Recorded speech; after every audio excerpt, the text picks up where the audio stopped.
the words to Corey Graves' theme song.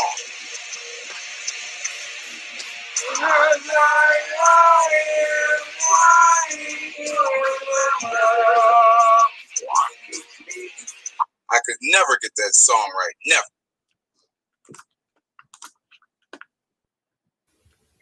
Welcome into Tiger Talk Wrestling. Had to play that little clip to start the show. Oh, of course. Luckily for Cameron, if he's heard my new theme song, there's only a handful of words and they're not really hard to hear.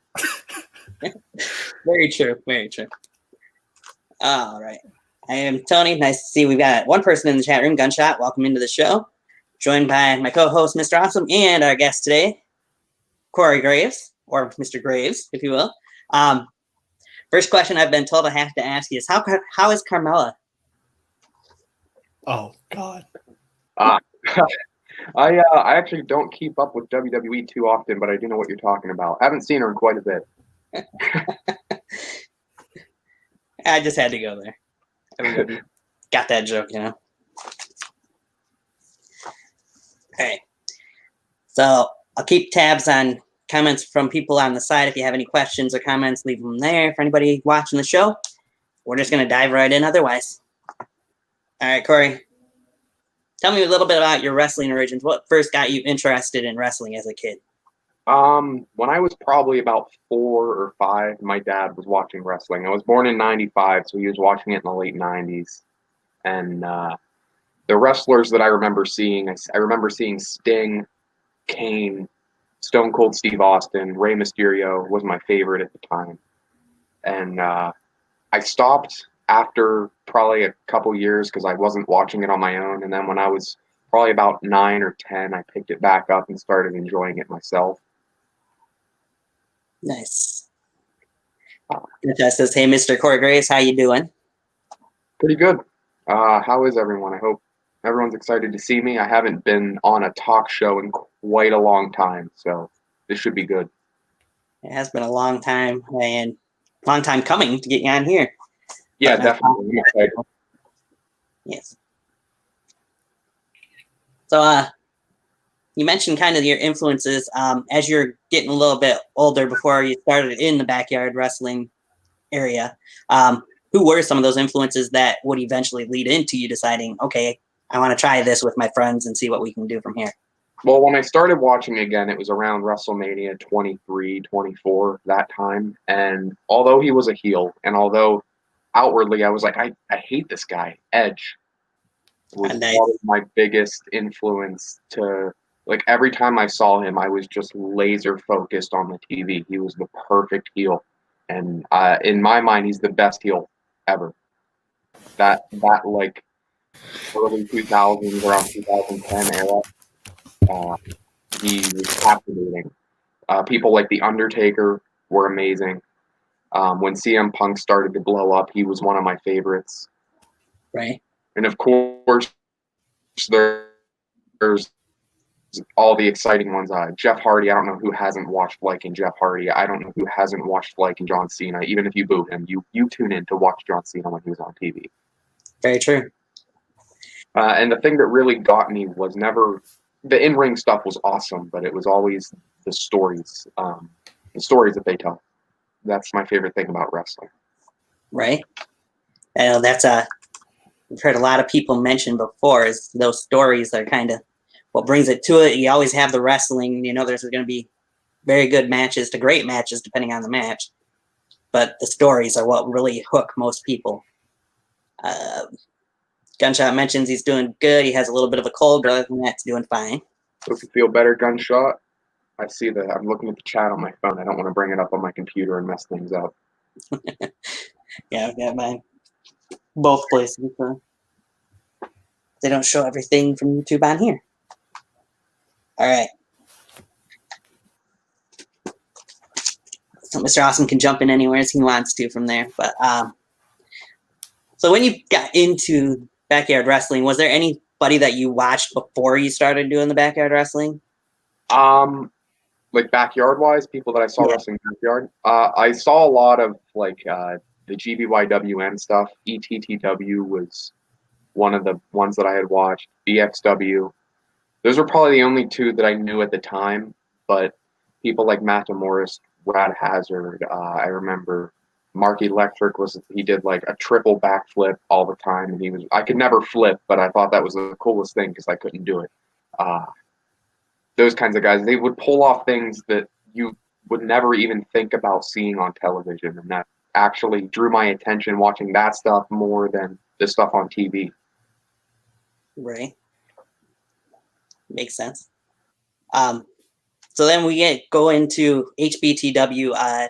Correct me if I'm wrong. There's some couple years that you guys probably were doing it before on YouTube. What was it like for you to first get started? What first got you started in doing HBTW, and the difference between that being on YouTube to eventually going on YouTube? Well, I was in 9th grade, so I was probably about 14, and met Jason Walker. His name is Charles. I had a class with him, and I saw he was wearing a wrestling T-shirt. So started up a conversation with him about wrestling, and later on that day after school, we were talking on Facebook, and he was saying he's a big wrestling fan. So was I. Awesome. That's common interest. He showed me a couple things that he had done with some of his friends. They weren't really matches with stories. They were just kind of montages of them doing moves on each other on a trampoline. When I saw that, we got me, Charles, a couple of our friends, and we tried to make this little federation with probably 4 or 5 people. And it worked for a while. It actually worked for a long time. HBTW, I had a lot of fun. Looking back on it, we weren't very good. We're on a trampoline. We were afraid to take bumps on the ground. We weren't really too confident with taking legit shots yet. But it was fun. How we did it in the ring, we would literally plan out everything. And that's not necessarily how wrestlers do it or are supposed to be doing it, but it looked good when we did it like that. Everything looked like it was right there and supposed to be there. And if it looks rehearsed, sometimes it doesn't look the greatest according to some professionals, but we were kids. We were 14 or 15. We were having fun, and we thought it looked good. And to a lot of people, we did. HBTW had over 2,000 subs. We had a lot of views on all of our videos when we were bringing them out. We did like 2 revamps of the company as well. At first we were just having matches with no story, really, just enjoying ourselves. And then when we saw a fed called JCID, and that was something. There was this dude named Mike Malarick, and I don't know how he's doing today. I know he did become a pro wrestler. I'm not sure if he's still one, but he was pretty charismatic on YouTube. He had a lot of guys that tuned into his fed just to watch him, because it was him, his little brother, and just some randos he brought in that you could tell only wanted to be there because they were friends with him and not because, oh yeah, I like wrestling. So he was drawing in most of the views just himself, which was impressive. And some of us were jealous of that. I'll admit, he had more subs than us. He had more views than us. And we made a call-out video, and we stole some of his views. And that's where HBTW started to really lift up off the ground. Nice. I will dive into a couple of HBTW matches towards the later years of the company, if you will. But first, I want to get into these questions that Gunshot's got. First question for you. What are your thoughts on Drew McIntyre's WWE Championship run so far? I think Drew McIntyre is awesome. He's one of the most believable guys in wrestling today. A lot of the things that I see on other companies like AEW, some of the stars are only some of the stars look legitimate, and some of them look like they're playing wrestling. Drew McIntyre has never looked like that. Even back in 2010, when he was Vince's chosen one, and he was probably half the size he is now, he still took himself seriously. Sure. There was a moment in time where he was in the 3-man band where no one really liked that. Right. But ever since he's come back, he won the Royal Rumble, took out Brock. I thought it was awesome. I haven't watched like the televised programs in a while, but I do go in on YouTube and see what's going on. I thought he's done a great job so far. Yeah, I'd agree with that. Drew's definitely one of a kind compared to a lot of superstars these days. His other question, more pertaining to backyard wrestling. What's been your favorite match that you've been in? My favorite match that I've been in ever? Oh, see, I have probably like 2 or 3 that are really hard for me to decide. My match with Brandon Castelli at Total Domination 4, where I won the World Extreme Championship, not just because I won my first title in however many years, but I was really emotional going into that. I was real excited leaving the match, but it was because I was in a match with one of my best friends involving wrestling. Ever since I returned, Brandon has been an amazing friend of mine, and I thought we did fantastic in that match. I don't think we really made any mistakes. My mistake that I made, I went to give him a black mass, and I clocked him really hard, and I thought I knocked him out, and I felt awful, but when he kicked out, I was like, thank God, I thought he was unconscious. That one was one of my favorites, and I had a ladder match with Jacob Yeager at Judgment Day. That was also one of my favorites. One of the most hard-hitting, brutal matches I've been in. If I could throw one more, probably I had a triple threat with Zach Romig and Zach Cobalt at UW. It was amazing. I had a lot of fun in that. I went into that match not really expecting it to I'm not expecting myself to like it as much. Triple threats are sometimes hard to do, but I thought we did that really well. All right. We'll dive into those 3 matches a little bit more later as well. H2, Hayden, H2 Bean, popping in to say, I respect the hustle. In NWF's early days, we run with 4 people, 2 in the ring, and a ref, and someone holding the camera, and everyone had like 47 gimmicks. That's how we have it. Glad those days are over, but goddamn, it was fun. Gunshot says another question for you. What has been your favorite championship you've ever won in backyard wrestling? Well, I've technically only won 3. 4. I've won the HBTW championship, and I've won the APW championship. Both of those were planned with everyone involved in the Fed, so I had talks in that. So I didn't really feel like I earned either of those because it was like pretty much me and Charles running the show. So while it was fun and it might have looked good on YouTube, I didn't feel like I really won a world title. I just felt like I was playing champion. So I'd say my favorite championship that I've won is the World Extreme Championship. I'm not really into the hardcore stuff anymore. I prefer to stay away from it. But every match that I have with it, people get excited, and the reactions of the crowds usually get me pretty pumped. Nice. All right, so we're going to take you down memory lane, talk about a couple of matches, some matches here. One of the first matches we wanted to talk about, and Mr. Awesome, again, feel free to jump in at any point here. No Resurrection 2. You had a street fight with Chris Payne there. I did. Anywhere match for the ITW title. What was it like to be in the ring, to be in a match like that at that point in time? I mean, you guys didn't spend much time on the trampoline really in that match. Did a lot more fighting everywhere, pretty much, in the neighborhood. What was it like for you to be in that fight with Chris Payne and to eventually get the victory in that match? You brought it up, and I actually forgot about the ITW title. I crafted that with my own 2 hands. It looked a lot better when it was first made as it did down the road, but it was pretty much, it was cardboard covered in leather that was stapled, and then I covered more cardboard in foil and made it look all shiny. It was a trash belt, but it was really fun. I loved that match. That was our first that was one of the first like big like brawl matches in that yard in HBTW. And I remember how it started out. Me and Chris are really good friends, but we're both fans of opposite sports teams. Really, he's all Boston, everything. Patriots, Red Sox, Bruins. I'm a Colts fan in football. I don't really like a whole lot of other sports. So he was wearing a Tom Brady jersey. I was wearing I think an Andrew Luck jersey. Yeah, I was. And we came out, we planned our attires for that, but I remember the match started out with him jumping out of the ring with like some mini hockey stick coming down at me, and I blocked it with a shield that was a trash can lid. And the beginning was planned, but we had a lot of fun with that. I remember when we first started filming, Chris slipped when he jumped out of the ring and landed on his ass.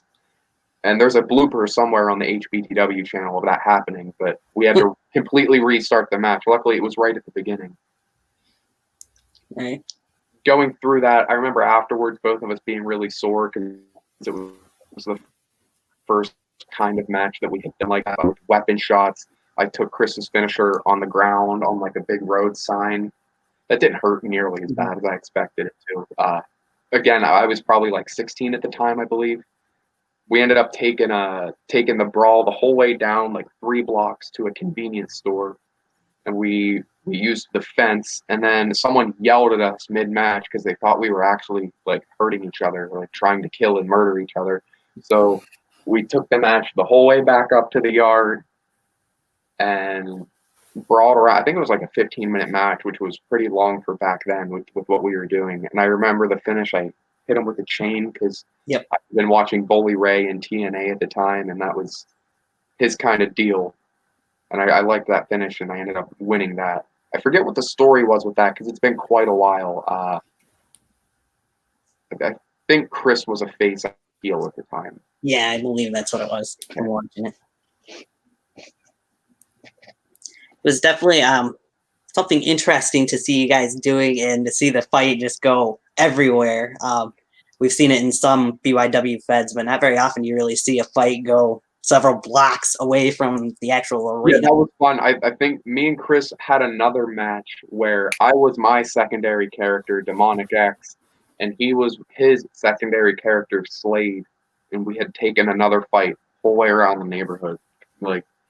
And I remember Charles' grandmother is the one that owned the house that we were doing it at, and she was saying, "What were you guys doing? You had masks on, and some people said they were getting freaked out." Because I was wearing a jumpsuit and the Demonic X mask, and he was wearing all black in this weird Halloween mask. Nice. Just having fun, Grandma, that's all. Oh, yeah. All right. Gunshot mentions that belt doesn't sound too good, but you should still sign it and give it away if you have it to somebody. That'd be cool. I think Charles has the belt. I don't know if he still has it, but he's the one that ended up with it. It was falling apart by the last HBTW show.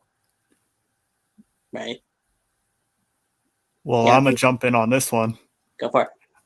I think if we're auctioning any HBTW, it has to be the purple belt. That one, that's iconic in backyard wrestling. Purple belt. I loved it. I think it had changed from the purple belt to the one with the red border. The undisputed, yeah. I was disappointed in that, but I preferred the purple belt. It looked awesome. It was the John Cena spinner belt without the spinner, with purple tape over it, and all the plastic was painted silver. Nice. Well, on to that. Shortly, I believe after that match, the next big thing you would do after pretty much when you came into HBTW, you were on a losing streak. Yeah. But one of your first big victories was you won the first ever, and I believe only ever, HBTW Money in the Bank. Yeah. Oh, Lord. Thomas Gray, who me and Thomas Gray at the time were the two most unphysically fit people in that company. We're both a little bit different. We look a bit different now, but I remember my story was going in. It's like, I'm just going to lose every single match until this one. And when I went into the match, that was the first victory that I had actually had. And I told Charles, I don't know how many fans are watching, but the fans aren't going to be expecting the guy who's never won a match to win the world title. Yeah, and once you won that briefcase, you did cash in on Jason Walker to become HBTW champion. He was pissed. But did Chris Payne's mother call the cops? That's the real question. Yeah, that was later on. They couldn't find his brother. Oh my god, I forgot. I completely forgot. Was that in the bloopers? Where he was like, "My mom called the cops," because he could not keep a straight face doing that promo. We tried like 3 times. Nice. All right. Can get into Gunshot mentioned that he got signed to Midwest Pro, so he'll be becoming a pro wrestler soon. Congratulations. He also wondered if there is a picture of that championship you're talking about. Sounds cool. The spinner belt painted silver and it's purple. That actually sounds really cool. I can find a screenshot somewhere. That's all. I can find it while we're on this. I don't want to freeze up the whole thing looking for it. It won't take very long. Again. Mr. Awesome's question about that Money in the Bank match kind of leads into the next show and match we'll be talking about anyway. So we'll see if you can find that as we bring this up. Oh, we lost Mr. Awesome there. That's okay. We'll be back. So about a year after No Resurrection 2, we come to No Resurrection 3. You've kind of come full circle from IBT, from the ITW champion, now World Undisputed Champion is what you guys call it then. Defending the championship in a triple threat match. This one's going to be a whole conversation in itself because of the match and the way you guys did the ending for it. What was the original thought going into this triple threat match between you, Chris Payne, and Jason Walker? I mean, obviously you guys had to have known it was the last show that you guys were doing HBTW-wise. What was your guys' thinking going in? Why did you guys decide to give the 3 options for a finish instead of just picking one finish? Well, one day me and Charles, I forget where we were talking about, because we knew HBTW was coming to an end soon. We were going to be graduating. We didn't know what was next. So we figured after we graduate, we're going to see where we are. And we were talking. And the first No Resurrections main event was a triple threat as well. It was Chris's first real opportunity. And how Chris won that match was Charles hit him with his finisher, and Chris landed on me. Charles wasn't paying attention, and Chris was knocked unconscious onto me, who was also unconscious, and he won. Nice. And we had figured the way to really complete this, and the one that really made HBTW what it was, at least in mine and Charles' minds, the real face of the Fed was Chris Payne. So we figured, what better way to do it than have Chris actually beat us this time instead of winning by accident. He comes the whole way around, triumphs over me and Charles, and wins. And me and Charles were fine with that. And then Chris was saying, well, you guys started this. I don't know if I want to do that. Like, that's really cool that you were talking about that and considering that. And I think later that night, Charles had messaged me and Chris and said that the idea that he came up with and wanted our opinions on it. And I thought that was the most unique thing, the most unique thing possible. I will give Charles all the credit for that. He completely came up with that idea, the kind of choose your own ending. Nice. I think that's probably about the only time that I can recall that you actually, in a BYW Fed, seen somebody do something along those lines. So kudos on that. It was definitely something different. I know those 3 have been just recently re-uploaded to the HBTW/APW channel. Yeah, they were unlisted until a few months ago, and then he publicized them. They were only unlisted, and you could only see them if you watched the last episode, if you watched No Resurrection 3 and clicked on the link. Mm-hmm. But now they're public, and you can just watch it. Right. Of course, they got different endings for all 3 versions. Acid Chaos in the room says Corey Graves. So the 3 endings that we had, the actual one being Chris Payne taking the victory, winning the championship. Jason Walker had his version where he pins you to become the champion. And then, of course, we got one of you pinning Chris to retain the title. Yeah, we all wanted to go. So, like, Charles beat me, Chris beat Charles, I beat Chris. So we didn't want someone to lose twice. So we did that on purpose as well. Nice. Smart, really, too. It was definitely different leading to that. this might go back a little bit, but there was another thing we wanted to mention in HBTW before it went away, because Mr. Awesome's going to be in and out apparently. Before HBTW came to an end, we'd also see a feud. You weren't too heavily involved in it, but we would find out later on that you kind of were part of it in APW. Feud between one Jason Walker and Mr. Overrated himself, Drew Hood.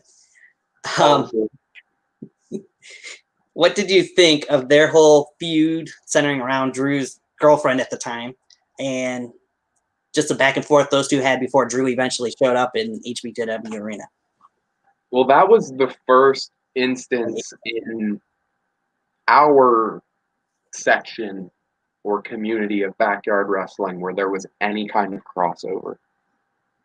The basic, like our little community, it was us, CCW, which was Drew's company at the time. There was JCID. None of us, and VTW, I think, was just kind of getting started around then. Right. Drew decided, hey, I'm gonna actually go through with this. We're gonna have a match, and I'm gonna come up here, and we're gonna do it. The using Drew's girlfriend as an angle hadn't been done a million times by then, so it wasn't really old and tired.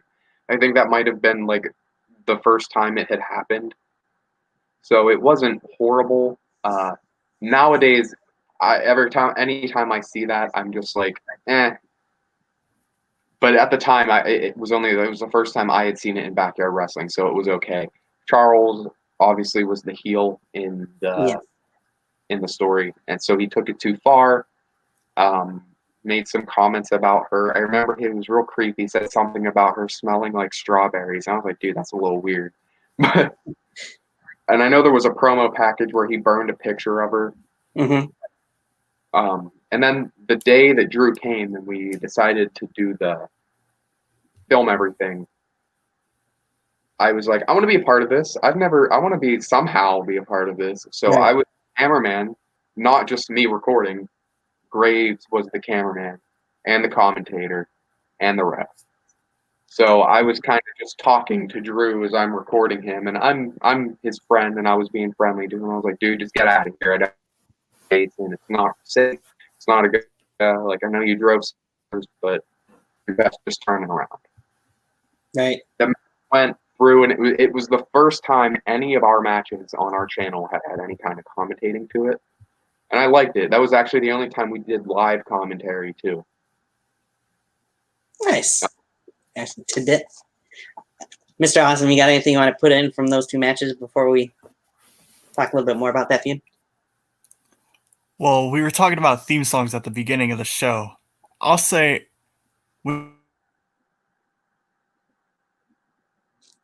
It's any cut out there.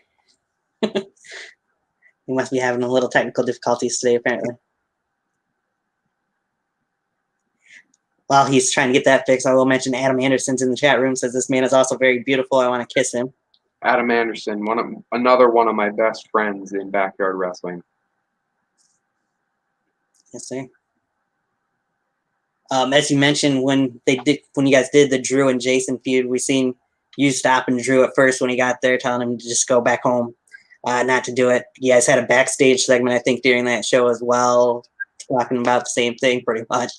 But leading into the match, it was quite a lengthy match. We seen Jason Wood get half hour. Yeah. Jason would eventually pick up the win, but afterwards, Drew would take him out, and not only take him out, but he would have his girlfriend come over and slap the taste out of Walker's mouth. Not too hard, the first one. Yeah, she could have smacked him harder, but it's all right. Right. I do remember that match. As I said, it was the last match we had ever done the choreographing stuff with, where we plan everything out beforehand, and that was Drew's first and only time doing that, and he hated it. It was the dead of summer, and if you the difference of Drew's tone throughout the match, from the beginning to the end, he gets more and more red, because from the beginning to the end was not real time a half hour. From the beginning to the end was probably real time about 2.5 to 3 hours. Oh, damn. And yeah, That's definitely quite a bit of a difference.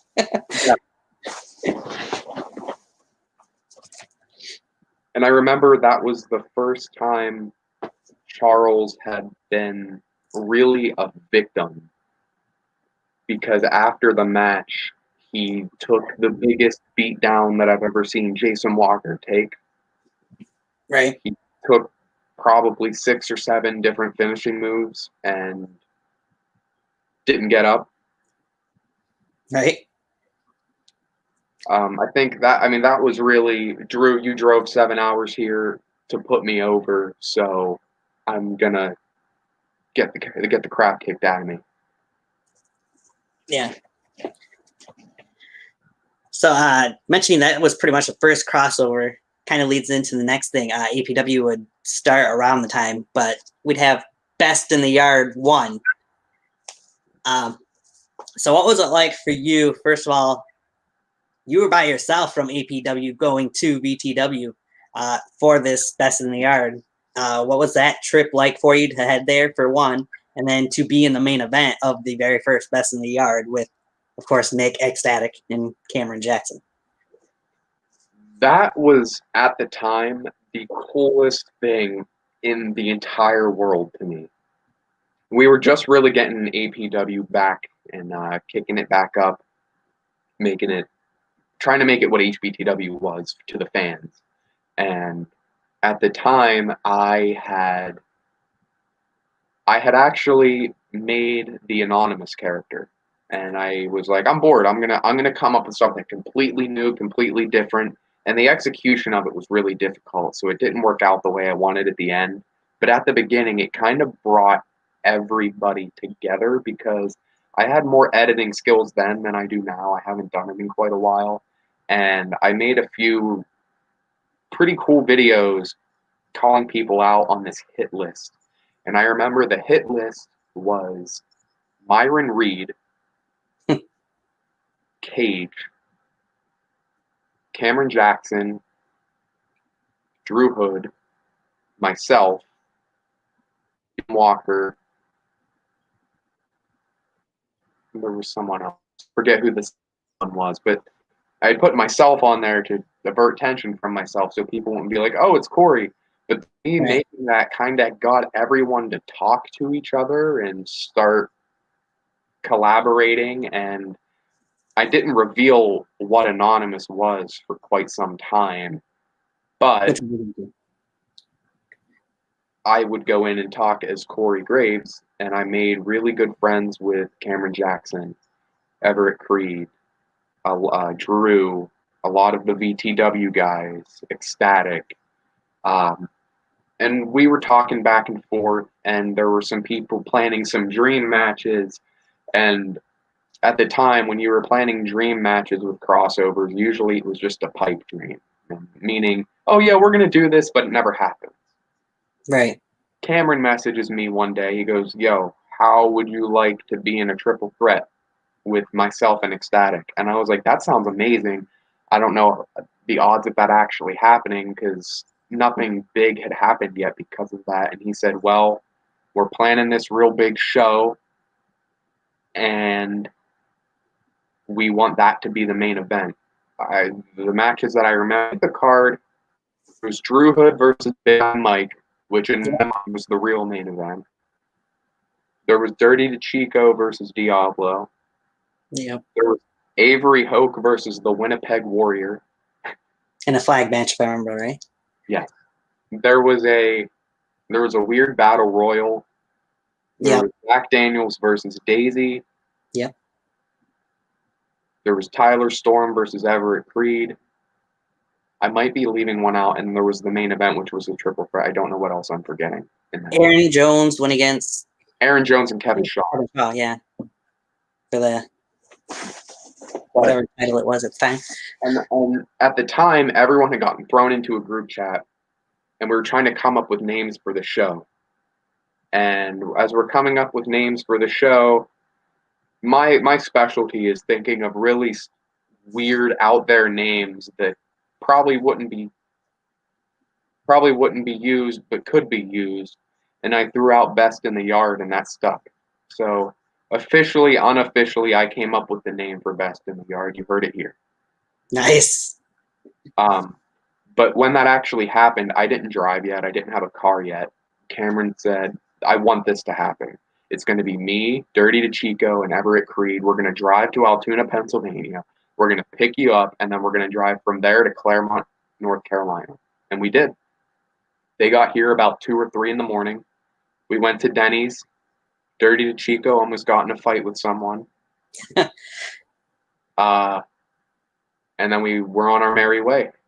And the show was everything I could have hoped it would be. I was the biggest fan. I was more of a fan than anything then. So it was just so cool to watch these people that I had seen on YouTube in person. Like Big Time Mike, he was in KBW, and that was his first match in like a year. And I was marking out the entire time. He was beating the hell out of Drew. And I felt bad for Drew, but it was awesome to see. Right. And when the match came, my match, the triple threat, I was incredibly nervous. I remember Cam entered, and then I entered. And as we're waiting for Ecstatic to come out, that's when I felt I'm like, oh man, this is happening. That's the first time I wrestled in front of anyone that wasn't like me, Charles, Chris, Thomas Gray. Right. People that I had just met. And if I mess up, like they're gonna be like, oh man, this shouldn't have been the main. I mean, they weren't gonna be like that, but in my mind, that's what I was thinking. Of course. And the match ended up going 40 minutes, which didn't feel like 40 minutes to any of us. And it was amazing. I loved it. It was one of my favorite matches I had been in, even though it had gone on that long. And I remember a promo as the show started. And what I said in my mom's brain's true today. I said, whoever wins this main event, because we didn't know there was going to be more best in the yards. I said, whoever wins this main event is the true best in the yard, is going to go down as the greatest backyard wrestler in history. And in my mind, that's Cameron Jackson.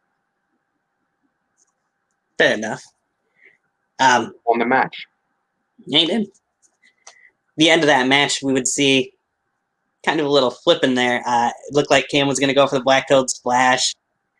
He would pretty much take a dive instead. Eventually, after you took a dive, so as to speak, he would hit the Black Toad Splash on you to get the win.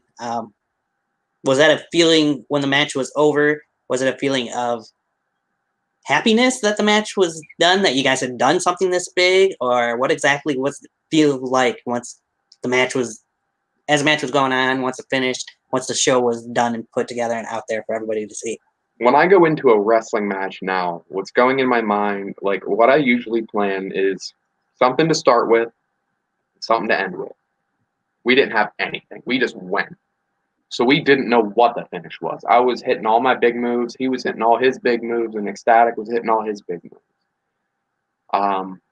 I had called for a pop-up power bomb, and as I did it, I pressed him up way too high, and he just went over my head to the back. And as I did that, I heard someone go, holy shit, it's been 40 minutes. So me being the bigger guy in the match, realistically, I would be the most drained. So I just kind of like acted like I was just dead tired, passed out from exhaustion. And that's when he hit the Black Toad Splash and pinned me. And after it ended, I just remember we were all real emotional because we were like, man, that was the biggest thing any of us had ever done at that point. And that was so cool. We weren't happy that it was really over, but we were really happy that it happened. We were dead tired. It was 90 degrees and it had gone on for 40 minutes. So we're glad we didn't have to do anything anymore. But we were really happy that it happened. And I do remember Cameron telling me, I didn't know what to do or how to end this. And if you would have hit that power bomb, I was just going to lay down for it, even though he was planning to win. And I would have been, I don't know what I would have, if I would have pinned him and been like, wait, what happened? I don't know how I would have acted. So it's kind of good that that didn't happen. The things happened the way they did. Mr. Awesome said that his internet's acting weird, so he's going to ask in here what his questions were. What made you change your theme song to what they were throughout the years? I remember the first non-WWE theme song I used. I think it was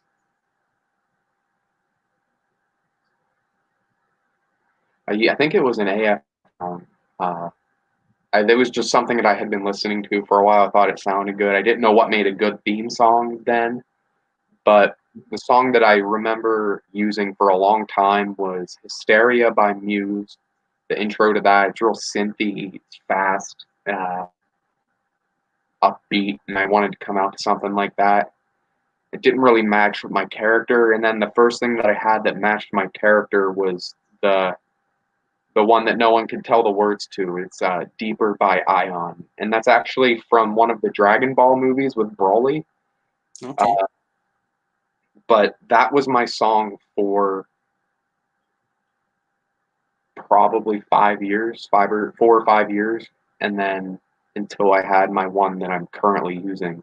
And even now, when I still go to wrestle some places, they don't know my new theme song and they play that old one, which it's cool. At the most recent DBW show, matches aren't aired yet, so I won't give anything out.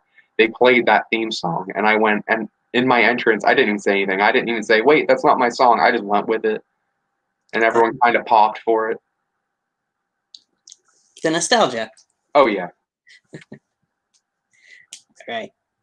Build off of that.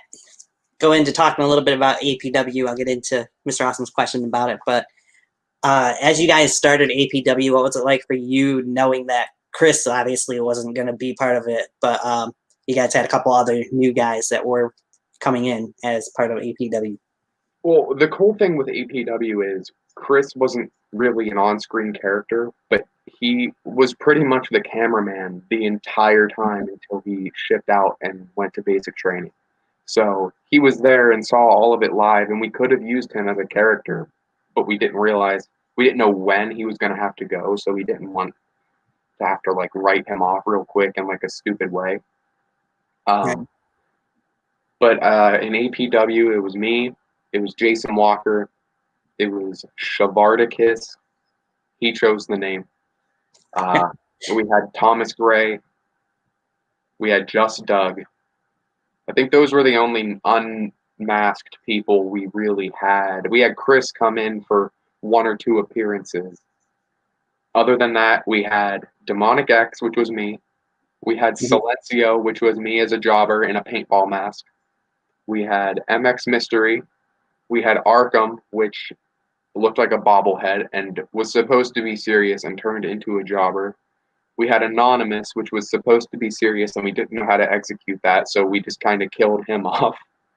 We had the Abaguchi, which was Thomas Gray in a clown mask. Charles is terrified of clowns, by the way, so that was really funny. We had Shavar didn't play a secondary. I think we had 1 or 2 more. But and there was Anarchy as well. And Anarchy was actually kind of cool. I liked what we did with him. He was probably the most successful secondary for APW. But if we planned it around too many characters, and it was really hard because we were each playing like 2 or 3. Nowadays, if I see a secondary character, I'm just like, no, I can't do it. Not anymore. Right. You got to be you. You got to be a real person. Mr. Awesome says, don't forget Nick Myers with Big Dick Powers. Oh, how could I forget Nick Myers and Dick Powers? Nick Myers is actually one of my good friends I still hang out with. Dick Powers I see sometimes too. It's non-wrestling related, but I hang out with him a good bit. That they were funny. There's a picture of them standing against a brick wall, and I remember comparing them looking just like Jay and Silent Bob. Nice. The other question Mr. Awesome had was, in early season 1 of APW, you were a masked Corey Graves. Any reason for that look? I wanted to do something different, and then halfway through it, I kind of said, "This is kind of dumb. People are just going to think I'm another secondary character because of how many we have." So I quickly kind of stopped that. I still have the mask somewhere. I think it's in my suitcase somewhere. I have that and the Demonic X mask, but Nice. the mask, the blue mask that I was wearing, it was a Ray Phoenix mask. Nice. Little tidbit there.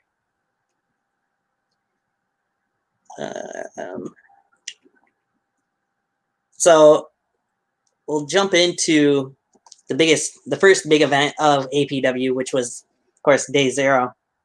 On that show, you were going in on a losing streak for quite a while again. Yeah. And Parallels to HBTW. yeah. It was a no-hold-barred match for the APW Championship against Shervardicus Jackson. You had said going into the match you were going to win the title and vacate the title because you were done. What was it like for you going into that match, knowing that you had that stipulation on the line, but then, of course, knowing at the end of it, once you won the title, you're going to throw a big F you to everybody pretty much and stay? So I didn't like where APW was going. I thought the ring looked weird. I thought the secondary characters were weird. I thought that Shavar still had a lot to learn and shouldn't have been the champion. But I really didn't want to give myself the belt. Charles said he didn't want the belt. He wanted to do something else. And we wanted Thomas Gray to be our triumphant face who finally gets it after forever. So he was out of the question. So I was like, I guess I'll do this. And I have to be a heel. And I was trying to figure out how can I be heel and kind of like redo everything. So after I won the match, I remember beating the hell out of Ron John. Right. I remember saying, "I'm not leaving. You guys are pretty dumb for believing that." And I remember telling Charles afterwards, "We got to make a lot of changes, or we're going to have to shut this down pretty quick." So we changed how the ring looked. We had we had bungee cords as our ropes, and we got rid of it. It was a square ring, so we got rid of it going this way. But we had ropes in like the corners. We had them in the corners, and that actually worked really well. Even Cameron, who is one of the biggest critics I know, said that you guys have like a pretty original ring trampoline thing there. And that worked. We liked it a lot more. You could dive out of the ring. There wasn't a net anymore. When you would see back when WrestleCon would hit, people would go to the top rope and hit some pretty crazy things, just jumping off of a bungee cord, which I would not trust myself to not slip and fall off of that thing. And that's also a part of why I didn't do the mask anymore. I think that was the first match I did without the mask, without the lucha looking mask. Yeah, I think it was close to it, if not. All right. Business there. So, did it make quite a bit of a difference to go from in HBTW, you guys just had like the cage around the trampoline to then using the full bungee cords to eventually just the corners pretty much in that part? I hated the net. You have to stay in the ring with the net, and if you got to go out of the ring, it looks weird because you're like crawling out, and no one can really throw you out of that safely. So the net was kind of like a steel cage, and then we had the really weird bungee cords, which decreased the in-ring size by like 1.5 feet. We were always suplexing each other onto them, or getting slammed onto them, or someone getting tangled in them unintentionally. And it worked a lot better after we got rid of that. It was easier to upkeep. It was easier to fix if something got crooked or came undone. And then when the season ended, we could just take them off, and it was fine. Yeah. I'll say it looked like the bungee cords were a bit of a mess, really, when you see it on screen. Definitely, I wasn't a fan. We thought it was going to go well, and it didn't. Yeah. So, as you guys did Day Zero, I think it was around that same time you guys did a little podcast, so as to speak, on the APW channel, revealing that Cameron and Drew were coming in for Clash of the Yards. What was it like for the four of you guys to get together to make that video? First of all, it was a YouTube live show at that point in time. And it looked like you guys had a blast doing that video. I'll say that much. Revealing what was going to be coming at Clash of the Yards. That was fun. That was really fun. That was the famous night where a weird story from that night. We all got, I think it was Subway. We had filmed everything. We had filmed Clash of the Yards that day, and then it still had to be edited and everything. And that night was the night we did the live stream and announced everything. It was really fun. Cameron was sitting on the floor, and he had some weird stuff to eat, and he passed gas on the floor, and it vibrated the entire house. Oh, wow. His grandmother yelled upstairs, "Is everything all right?" And we completely lost it. But no, that live stream was really fun. I remember we announced, I don't know if we announced all of the matches, but we announced that the show was happening. Right. The matches were Anonymous versus Drew, Cameron versus myself, Charles versus Daisy, and I think those were it.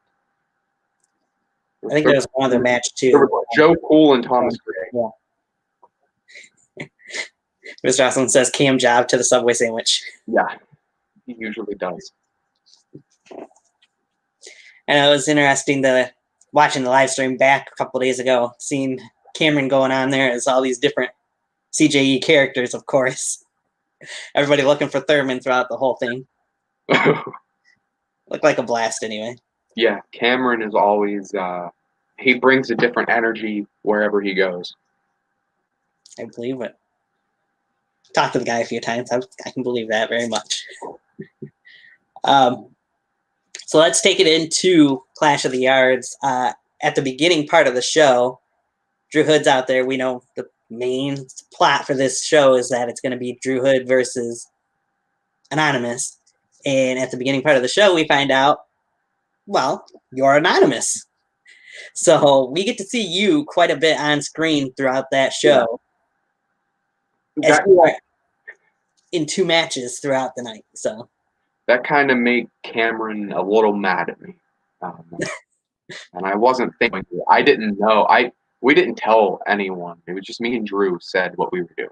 Charles didn't know. Cam didn't know. No one else knew that I was going to unmask. I was just sick of playing the anonymous. I thought it wasn't going well. We didn't do with it what we should have. Looking back, we should have made it an authority character and not a wrestler. It would have been taken more seriously. You can't wrestle in a plastic mask. Yeah.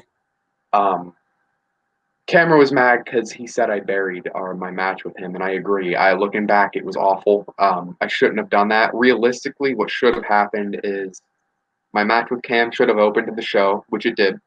I should have lost to Cameron. The promo with Drew should have happened after that. I should have came out really angry as Anonymous, taking off my mask, saying I'm tired of this. I was expecting to beat Cameron, and now I'm just gonna. I should have revealed it like that, not after beating Cameron, unmasking, and then losing to Drew, making me and Cam look real weak. It was kind of messy. Yeah. The event was fun though. My match with Drew was one of my favorites at the time. It doesn't age well, but at the time it was great. That was another one that went 40 minutes, and we didn't intend for it to. Yeah. And the match with Cameron was a street fight, I think. Yeah, it was a Gremlin City street fight. That match hurt. I believe it. He swings pretty hard when he's got something in his hand. So I bet. I remember him getting those real cheap brooms from the dollar store. Screw the broom to it and just hitting me with that like hollow broom pole, and that stings more than you could imagine that would.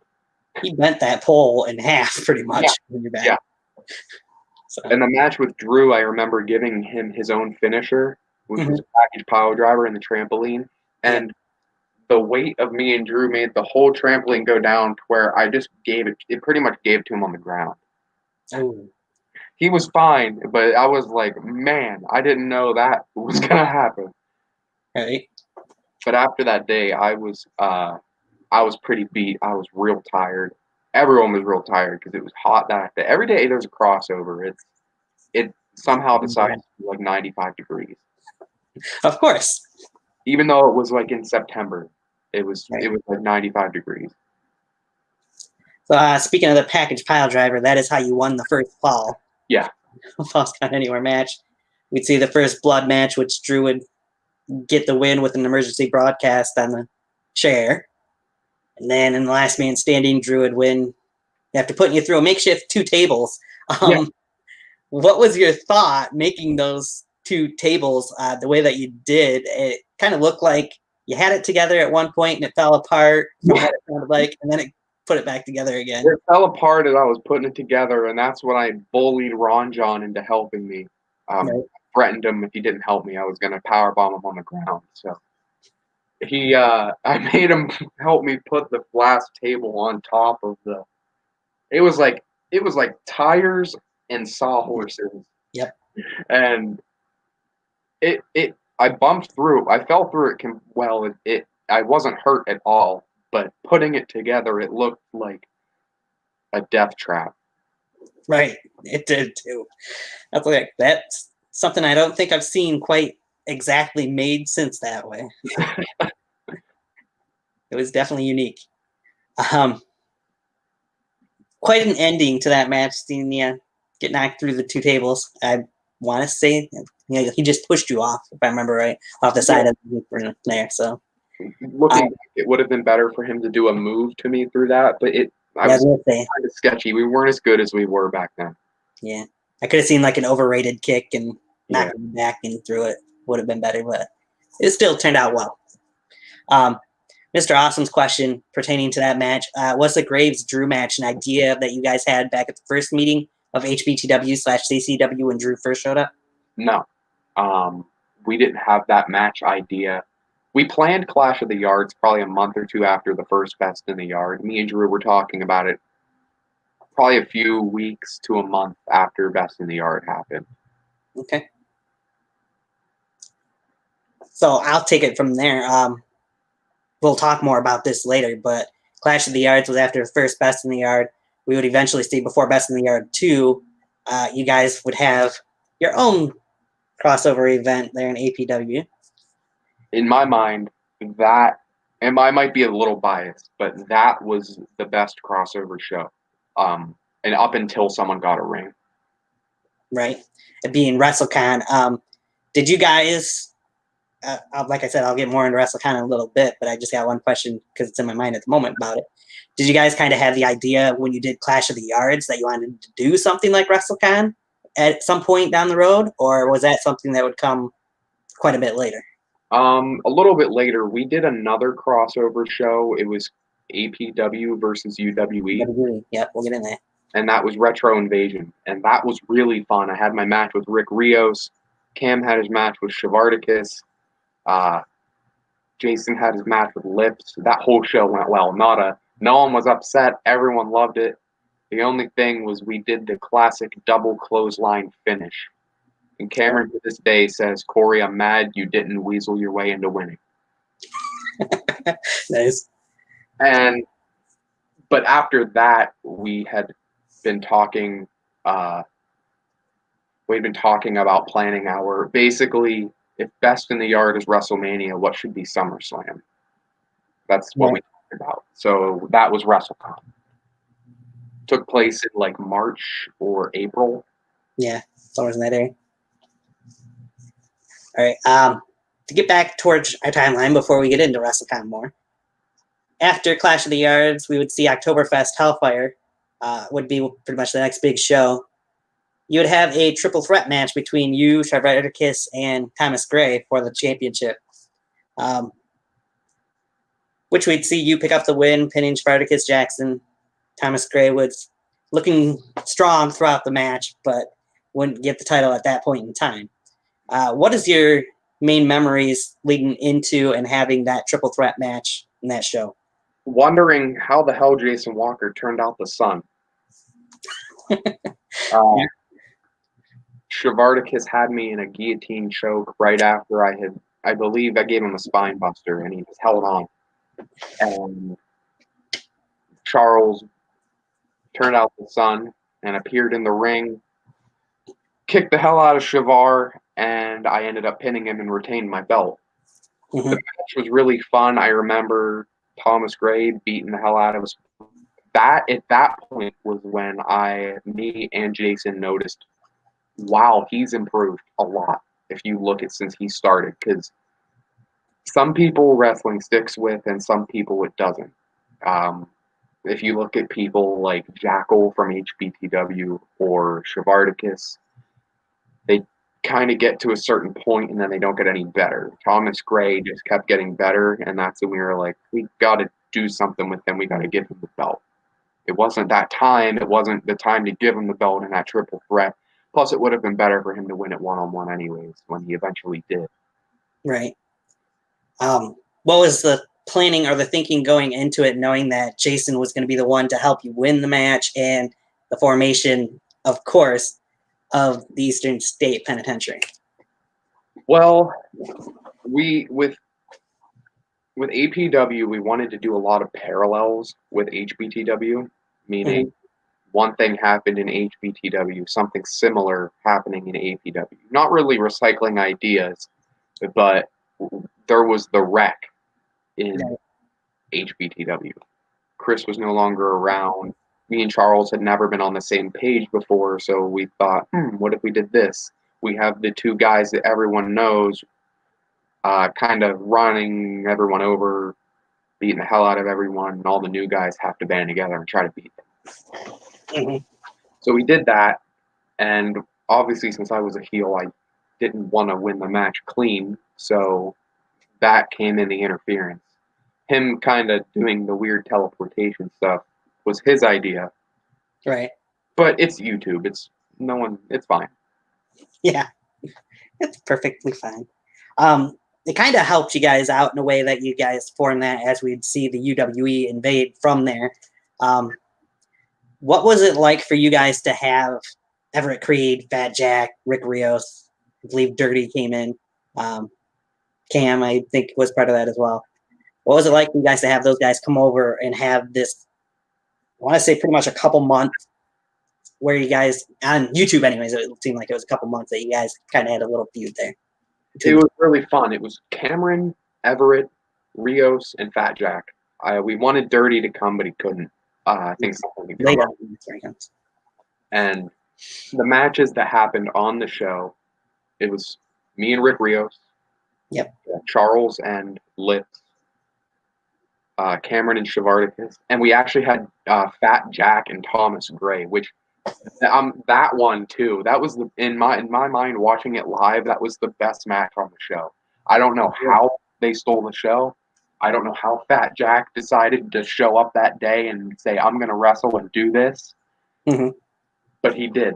There were so many exciting moves that happened in that match that we didn't expect to happen with two bigger guys. The crowd was pumped the whole time. I mean, there wasn't much of a crowd. The crowd was Cameron and Rick. I was the ref, and I think Charles was the cameraman. Okay. And then Everett was getting the lips paint on in the back, so he heard a big crash, and then everyone's screaming, and then he pokes his head out and goes, "Oh my God, what happened?" Nice. But yeah, the planning for that show was pretty cool. We had our December show. Mm-hmm. And I had planned this big mystery opponent, and I trolled everyone, and it was Ron John. Right. He almost pulled a fast one on me. I didn't let it happen. I beat him, and me and Charles come out, and we started talking trash on the rest of Backyard Wrestling. Mm-hmm. And that's when, to our surprise, Fat Jack stepped through those curtains, and we were like, "Why is this guy here? He's not even a crossover guy."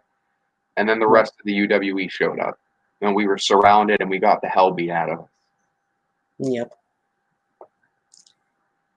So that set up the show. Right. So when you get into Retro Invasion, so I got to ask this. Anytime you'd hear Cameron Jackson doing commentary on APW of a Shavarticus Jackson match, he'd be talking a bunch of shit about Shavart. Yeah. Is that something that actually was a little bit of a beef between those two guys? No.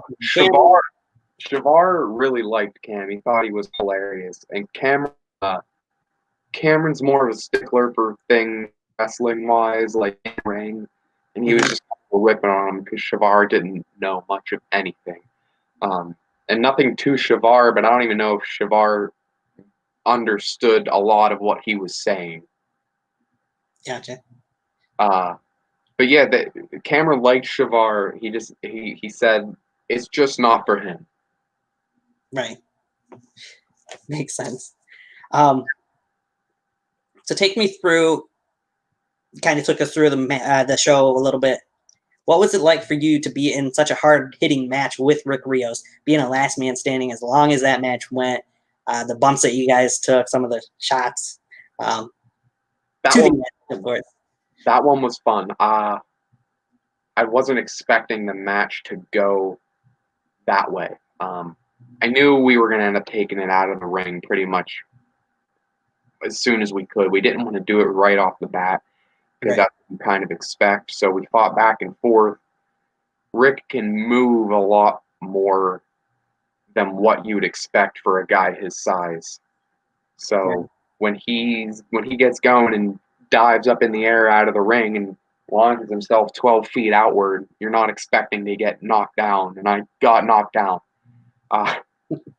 That was the first time I jumped off a ladder. That was the first time I had flung myself off the side of the ring. It was the first time I had really fought someone that size. So I was doing things that I don't normally do. In HBTW, HBTW is not the land of the giants. There's Charles, who is probably, I think Charles is like 5'6", 5'7". Chris was like 5'9". Thomas Gray and I were roughly the same size, and we were the two biggest guys. And then you have a guy like Rick or a guy like Fat Jack come to APW. It's a bit of a culture shock. Right. But I thought I did well. I thought I adapted well. Still strong enough to be able to lift Rick Rios a few times. I remember F5 outside the ring. Yep. It was fun. And looking back and seeing that match, I just couldn't wait for it to air and see what people had to say. Nice. So after the match was over, we see the UWE guys come out, and then it's you and Jason representing APW, pretty much just the two of you, trying to fight off the UWE guys. Back and forth, the brawl between all of you guys in there. Why was it that it was just the two of you mainly? Was there something that kept the other guys off this show? Was it by design? As we'd see later on in the next show, you guys would mention, we were the only ones there representing APW. Where were you guys at? Well, we wanted the other guys there. Shavar was there, but I think he could only really be there for his match. And plus he hated us in APW. We didn't want him to like align himself with us because that would have had questions in our own storyline. Right. So it was kind of by design, and it was kind of by just coincidence, a little bit of both. Gotcha. But it worked because you have all these big giant guys, minus Cameron, who's not that big, but you had all these big dudes coming after Charles, who saved me after I just went through a last man standing match, and Charles fights them all off by kicking them all in the nuts. So it's hilarious. He kicked Everett in the nuts. He kicked Rios in the nuts. Jack ran off to not get kicked in the nuts, and he kicked Cameron in the nuts. And then that's kind of how we pushed them away and got them off of our territory. Right. So a couple follow-up questions to it. First of all, Jason Walker went against Lips that night. Everybody knows Everett Creed is Lips. And then we would see Everett and Jason kind of get at it back and forth with that brawl at the end of the show. Was this supposed to be the start of the match that we were supposed to eventually get that we never did between those two? That was supposed to be the first confrontation of Jason Walker and Everett Creed. It never really came to fruition, unfortunately. Yet I anyway. don't know if it ever will. I talk to Charles sometimes. I talk to Everett sometimes. I know Everett's almost done if he isn't done. Charles, he says he's done right now, but you never know. He might come back if the time's right or if the circumstances are right. He's kind of like the Undertaker in that way. Gotcha. And then my other follow-up question to that, of course, you guys had this go on in APW. Do you guys kind of wish you would have done more with it, and maybe you guys traveled up to UWE and kind of did more of the crossover for it, or were you happy with what it ended up? I think the APW versus UWE straight up there, I think it would have done really well if we had one more chapter, if we would have went up there. Mhm. But Charles traveling was almost unheard of at that point. I think the only two shows he really went to were BITY 2 and BITY 3. Right. And at the time, I had a car, but it wasn't the best car. I had driven down to North Carolina for Best in the Yard 2, but some things life kind of got in the way after that. Gotcha. Mr. Austin mentions we need hashtag Creed versus Walker at the end. I really want to see it. Everybody does. Maybe eventually. I really would like to see that. Right. Plus, I want to see Everett get his ass kicked one more time. Which we'll dive in a little more on that too, subject for that matter. Move along to February Heart Attack. You would have a busy show, as you were seen throughout the entire show, pretty much. Yeah, that was. I even seen somebody commented underneath the video, "Too much Corey Graves" or something along those. I think that was Drew. Yeah. They weren't happy seeing all the times. You come out first, and you end up having a match with Nick Myers, who, like I said, we were mentioning wasn't part of the APW and the Invasion.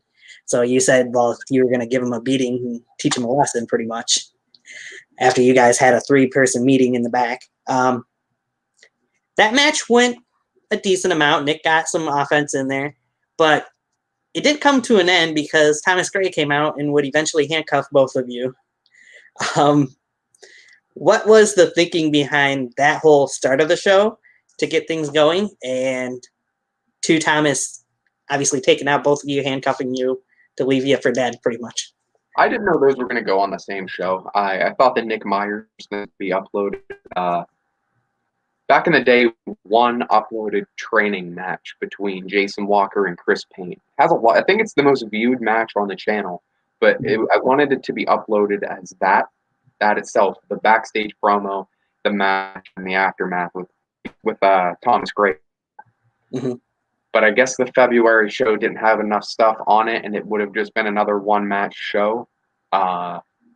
So Charles edited those together. It's okay, I guess. It was just you didn't have to call it the February show. You could have called it the Corey show, Right? The APW Champion show, something like that would have been a little more fitting. Right. But going into the match with Nick Myers, it was supposed to be, you haven't been doing your job. I want you to learn. I want you to do your job. And I'm going to even give you a chance to do your job against me. If you can somehow beat me, you can somehow get this belt. And I was confident enough to where I know he couldn't beat me, which he didn't. Right. And unfortunately, Thomas Gray came in and he put a hurting on us. Yeah, that he did. I believe there was a promo of you and a couple of different promos of you and Ron John throughout the show where you ended up being in a wheelchair. You pushed him over. All kinds of fun stuff you and Ron John had together. Oh, yeah. Leading into the main event, which was you putting the title online in an open challenge, which, as you alluded to, we'd see Chris reappear. You and Chris would put on quite a show. Mr. Austin says the Corey show while we got CJE Evolve. Yeah, we did. talk me through. This was Chris's first match, I would imagine, probably a year or something like that along the lines. Yeah. What was it like for you to know you were having this match with Chris, a good friend of yours, and to go through the brawl, the battle that you guys had in that show? So Chris, that was actually, I mentioned earlier that we used to choreograph everything. Mhm. TTW, we stopped doing that. That was Chris's first time not planning things ahead of time. Right. We did a lot of callbacks to what we had used to do. We did the double clothesline, double down all the time. We did a few different things that me and him just kind of knew each other did in the ring. So we kind of knew when we were going to do it. I haven't fought him and I haven't seen him in a long time or done anything in the ring with him in a long time. So I can't even call in my head at all that stuff anymore. But Right. I remember it was fun. He took the pop-up powerbomb really well. I remember super kicking him underneath his jaw, and I thought I killed him. He was fine, though. He actually did win that match, didn't he? Yeah, I remember. Yeah, with the crossface.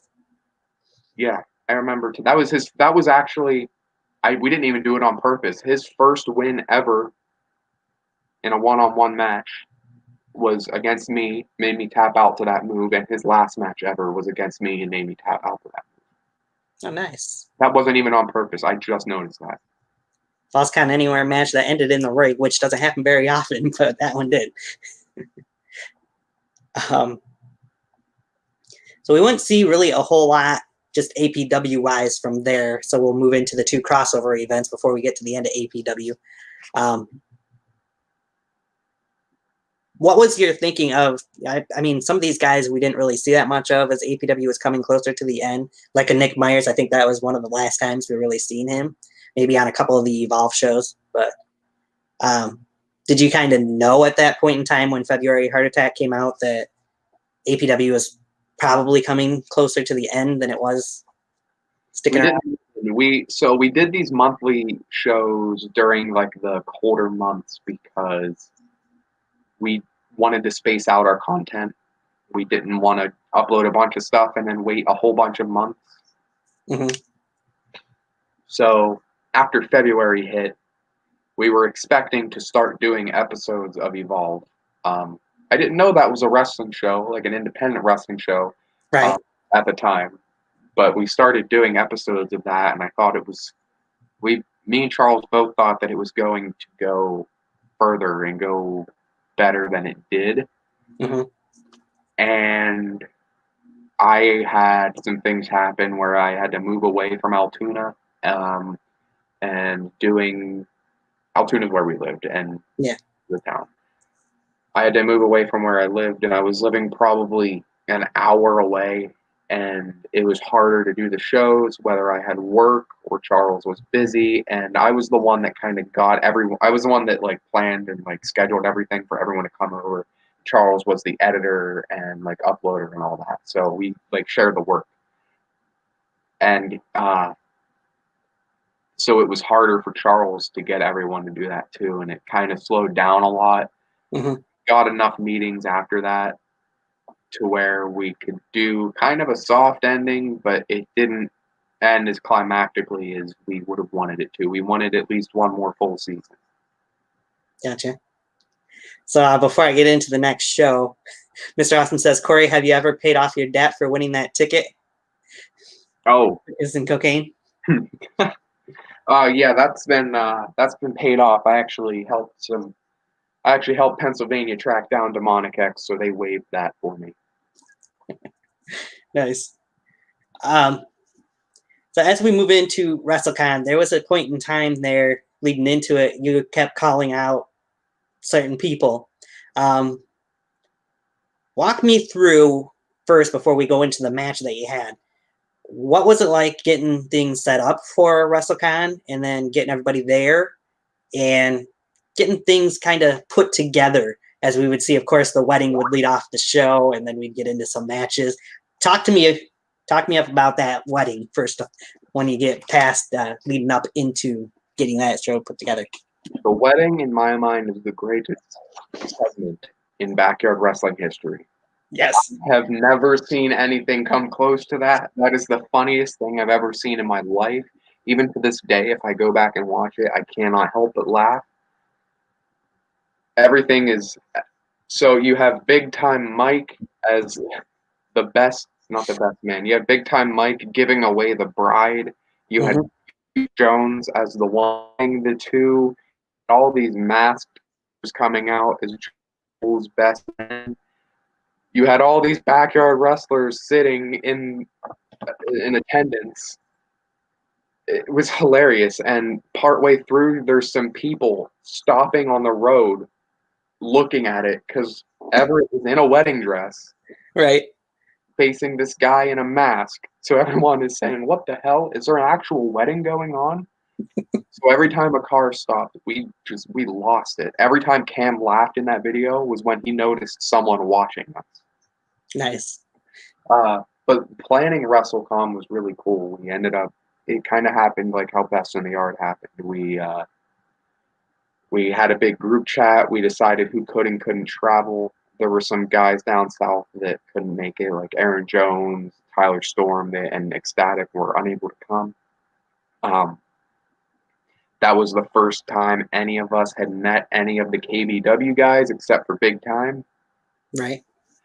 Going into that show, I had no clue who my opponent was. I was just helping everyone get opponents. I was helping everyone face people. And I forget who I think my original opponent was supposed to be Ecstatic. It was supposed to be a one-on-one rematch from Best in the Yard. Okay. And it's like a week or so before the show. Ecstatic couldn't make it. And we get, like a week before the show, Ecstatic couldn't make it. And I get a call from Cameron. He says, I know you don't have an opponent, and I know you're pretty disappointed about that, but I got someone for you, and it's actually going to work out better. And that's when he told me about Cage. And I was like, oh my God, are you serious? I'm going to be fighting Cage, the guy who has 600 million subscribers? Like, and it happened.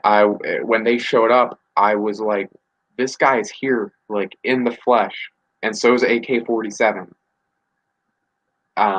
It's a shame AK-47 didn't get a match on WrestleCon, but he did get that match with Jason on the show after. It was filmed on the same day because that match had a crowd and the other ones didn't on that APW episode. Right. Spacing that show out was really difficult. It had more matches than the first Best in the Yard. The matches went longer. Everything was hitting, every exciting. I can't even pick a favorite match from that show because of how much I liked it. Triple Threat Tables match was unbelievable. The match between Rick and Big Time was unbelievable. My match with Cage, I had more fun in that match than any match I had up to that point. The match between Charles and Cameron was amazing. The DQ finish was a little weird, but that was so Charles could keep his undefeated streak, crossover streak.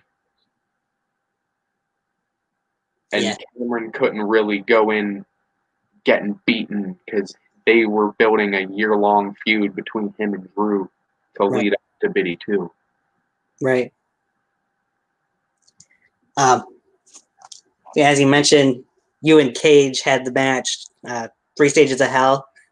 We see you, of course, you come out first. There's still a mystery of who the opponent is. They bleep it out. You guys bleeped it out, but you can obviously see that you say Myron Reed. Yeah. Was that just? Yeah, it was just kind of. I said that to be funny, because it wouldn't have been as big of a shock if I would have just said, "Cage, get out here." Right. And to the fans, if they would have heard Myron Reed, everyone who's watched backyard wrestling in the past 10 years knows who Myron Reed is. Right. And so I thought I'd get some kind of reaction from that, but the community wasn't a fan of his, especially Charles, who edited the show, so he decided to censor his name. Gotcha. Oh, well. Right. So what was your reaction, or what were you feeling as you see? Then, of course, we see Cage up on the roof, or I assume it was Cage up there, not somebody else. I know it didn't take long for him to get down. And then to have him come out and the reaction from everybody that was there to now knowing, oh my God, it's Cage. He's here. He's the opponent. The whole moment of that with revealing him was just, I was just wanting to get the biggest pop possible. So to even avert people to thinking it's going to be somebody else, and then Cage comes out, and then I'm walking up to the entrance, and as he comes out, I kind of slip and stumble and fall back on my ass, and that was really funny. And there were people there that weren't even backyard wrestling fans, like people that watch it on YouTube. Mm-hmm. They were marking out because everyone else was marking out. So when people yell, it makes other people yell. All right. So then we have Cage would come out, cut quite a lengthy promo, and decides that it's not going to be just a normal singles match. It would be 3 stages of hell, the traditional fall, first blood, no holds barred.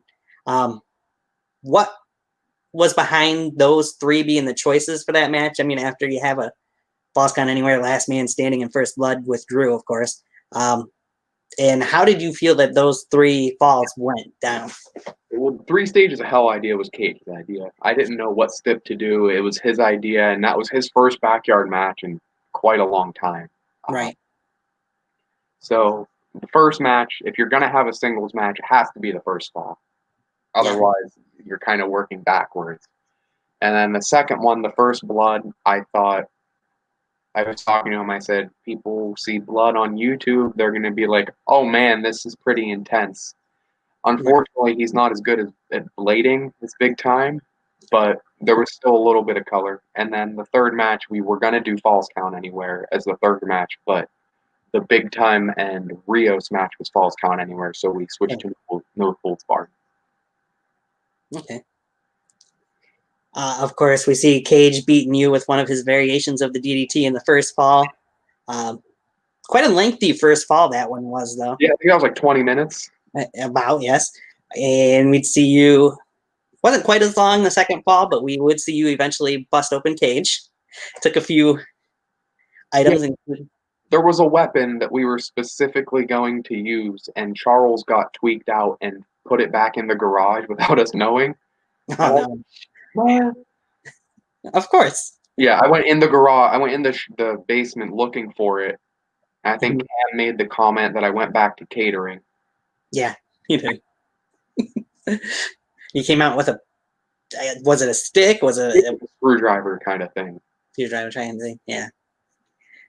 And I think at that point, was he already supposedly bleeding at that point? I think. Yeah, he got back out there from the DDT. Was taking too long, so he was bleeding from the chair. He decided to bleed from the chair shot over the screwdriver. Yeah. He'd still use the screwdriver on him. Oh, yeah. Bring it out. You got to use it. Of course, as we move along in the no holds barred match, quite a bit of a melee would happen towards the end of that, as Jason, of course, would get involved first, and then we finally see AK-47 for the first time on WrestleCon. As he would get involved as well, you'd take advantage, get a roll-up with a handful of tights to win the match. Oh, yeah. What would it mean for you, knowing that Cage, for one, is putting you over, with Cage being, AK with that damn road sign that he's always got to have. Oh, man. Knowing how big of a personality, or how big he is in the community, how did it make you feel knowing that Cage had put you over, was so happy, so willing to do so, I guess, in the ways. It made me feel a lot better about my my abilities. He told me after the match that there's not a lot of people in backyard that make very few mistakes, and in that match, neither of us really made any mistakes. I guess the only mistake was me looking for that thing for like a minute or two, but right. I had not worked with someone like him before that flew like him. I had never taken half of the moves that he had done to me in that match before, and it made me feel a lot better about myself, even though I had never been in a ring before. Never been in a ring before at that point. I knew that he had been. I knew how good he was. So what he said really meant a lot. I remember tweeting him after the show aired, and he said something about me being one of the elite, and that made me feel real good about myself. I bet. Because I don't know if I'm one of the elite, but he definitely is. And Right. hearing that from him meant a lot. I imagine it did. Good points during the match. At one point, we've seen him win the first fall with that DDT. I don't know how exactly. DDT, I think, is what it was. Yeah, but he would go on and hit that move to you again in the third fall, and you'd actually kick out from that. So Yeah. I would guess you could say that was just the difference of the timing in the matches, perhaps, or just yeah. So I took it once, so I guess my body figured it could take a little more the second time. And then in the first fall, I didn't want to drag the first fall out too much and then tire myself out. So maybe I laid down for the first one a little bit. There you go. Hey, you have it on your resume. You can say you beat Cage in 2 straight falls. So Not a lot of people can say that. Not many people can say that. So, overall, did you feel WrestleCon was a success? And do you have any stories from anything that happened during that time of the taping or anything that happened after the taping? Yeah, WrestleCon was a success in my mind. It went better than BITY 1. BITY 1 didn't even go bad. I just thought it went better than BITY 1. And in my mind, better than BITY 2, because BITY 2 was kind of a blunder for me. Afterwards, we were all staying at this garbage Motel 6, excuse me, and we had decided to walk over to Denny's. Denny's like a block or two away. Mm-hmm. There are, WrestleCon is actually where the famous 16 started. Right. After WrestleCon, a few of us went to Dairy Queen, and Cameron was acting like Ric Flair, splashing his jacket in the restaurant, yelling like Ric Flair, screaming 16. Now we realized that there were 16 of us in the hotel room, and we walked over to Denny's. And as we're walking over, Cage climbs this fence, jumps onto the roof of the hotel, and then said if the pool cover wasn't on, he was jumping off the hotel into the pool. Oh, nice. And the pool cover was on, so he climbed back down. It wasn't like a tall hotel; it was a motel. But it's really weird because on screen you see Cage as this serious, reserved guy, and AK is really out there. Mm-hmm. But off screen, it's the opposite. Cage is the really out there wild man, and AK is kind of reserved and just will talk to the people hanging out with them. Right. We almost got kicked out of Denny's because of big time. He spilled his drink and then elbow dropped his cup. Nice. That was a fun weekend. I can't even, like, if I could relive any of the weekends from Backyard Wrestling, it'd probably be that one. Sweet. Yeah, I think we've heard a little bit of some of those stories from Cam and Mike and some of the other guys. So past that, we'll go into I need a little light. Dive into the lead up to the Three Kings match. That's the yard too. I know you said it was a clunker for you because we'll get into why. So leading into it, we have Everett Creed, who is the UWE champion at the time. You got you, Corey Graves, who's the APW champion at the time, and we got Aaron Black, who's a BTW champion at the time. How did you feel about the build-up leading into that match? And then we'll get into the actual show, the weekend of filming of that match. Well, going into the match, when we learned what the match was happening and how we were going to do it, I was the only one that was actually a world champion when we were talking about the match. I forget who won the belt next, but they each respectively won their belts shortly before the show, before we had to do the show. So I kind of had the most momentum going into the match. I was at the match. It was 338 days because everyone knows what happened, or at least you know what happened. I held my belt up until that show. And I was really excited. I wanted revenge on Everett for attacking me after WrestleCon. Me and Aaron never really had any confrontations, but I was excited to get in the ring with him, someone who kind of worked like him. And when the match got to happening, I remember having so much adrenaline. Like I don't dislike Everett at all. And I had so much adrenaline. I was just ready to jump on Everett before the bell even rung. And I can't really start triple threat like that. The other guy hadn't even come out yet. Right. Unfortunately, going into the match, like partway through, we started working a little bit. The story and what happened are a little different. Okay. Everett and I went for a big boot at the same time, and it looked like I messed up my knee at that point, which is said had happened because it looks a little better. But I was fine after that. But what had actually happened is Aaron Jones went to give me a splash or something like that, and the way I like contorted my body or like sold it, I moved my leg somehow in the wrong way. Maybe I did something to my knee and it didn't hurt until then, but my leg completely locked up, and afterwards I had a torn meniscus. I was fine. I could actually walk. I couldn't walk the rest of that day, but the next day it stopped swelling, and I could walk around for the rest of the weekend and enjoy the time with everyone. But I kept trying through the match, but every time I tried to get up, my leg just would not let me. And I think I did a few moves. I threw myself at Everett, a couple other things, but Everett was supposed to beat me in the match. No, Everett was supposed to beat Aaron in the match, but Aaron ended up beating Everett, which Everett called that on the spot, which, okay, whatever. And we still had the plan for the Merrick cash-in because the only people that knew about that were me, Everett, Aaron, and Merrick. Right. And whoever was controlling music, we had to tell them to play Merrick's music.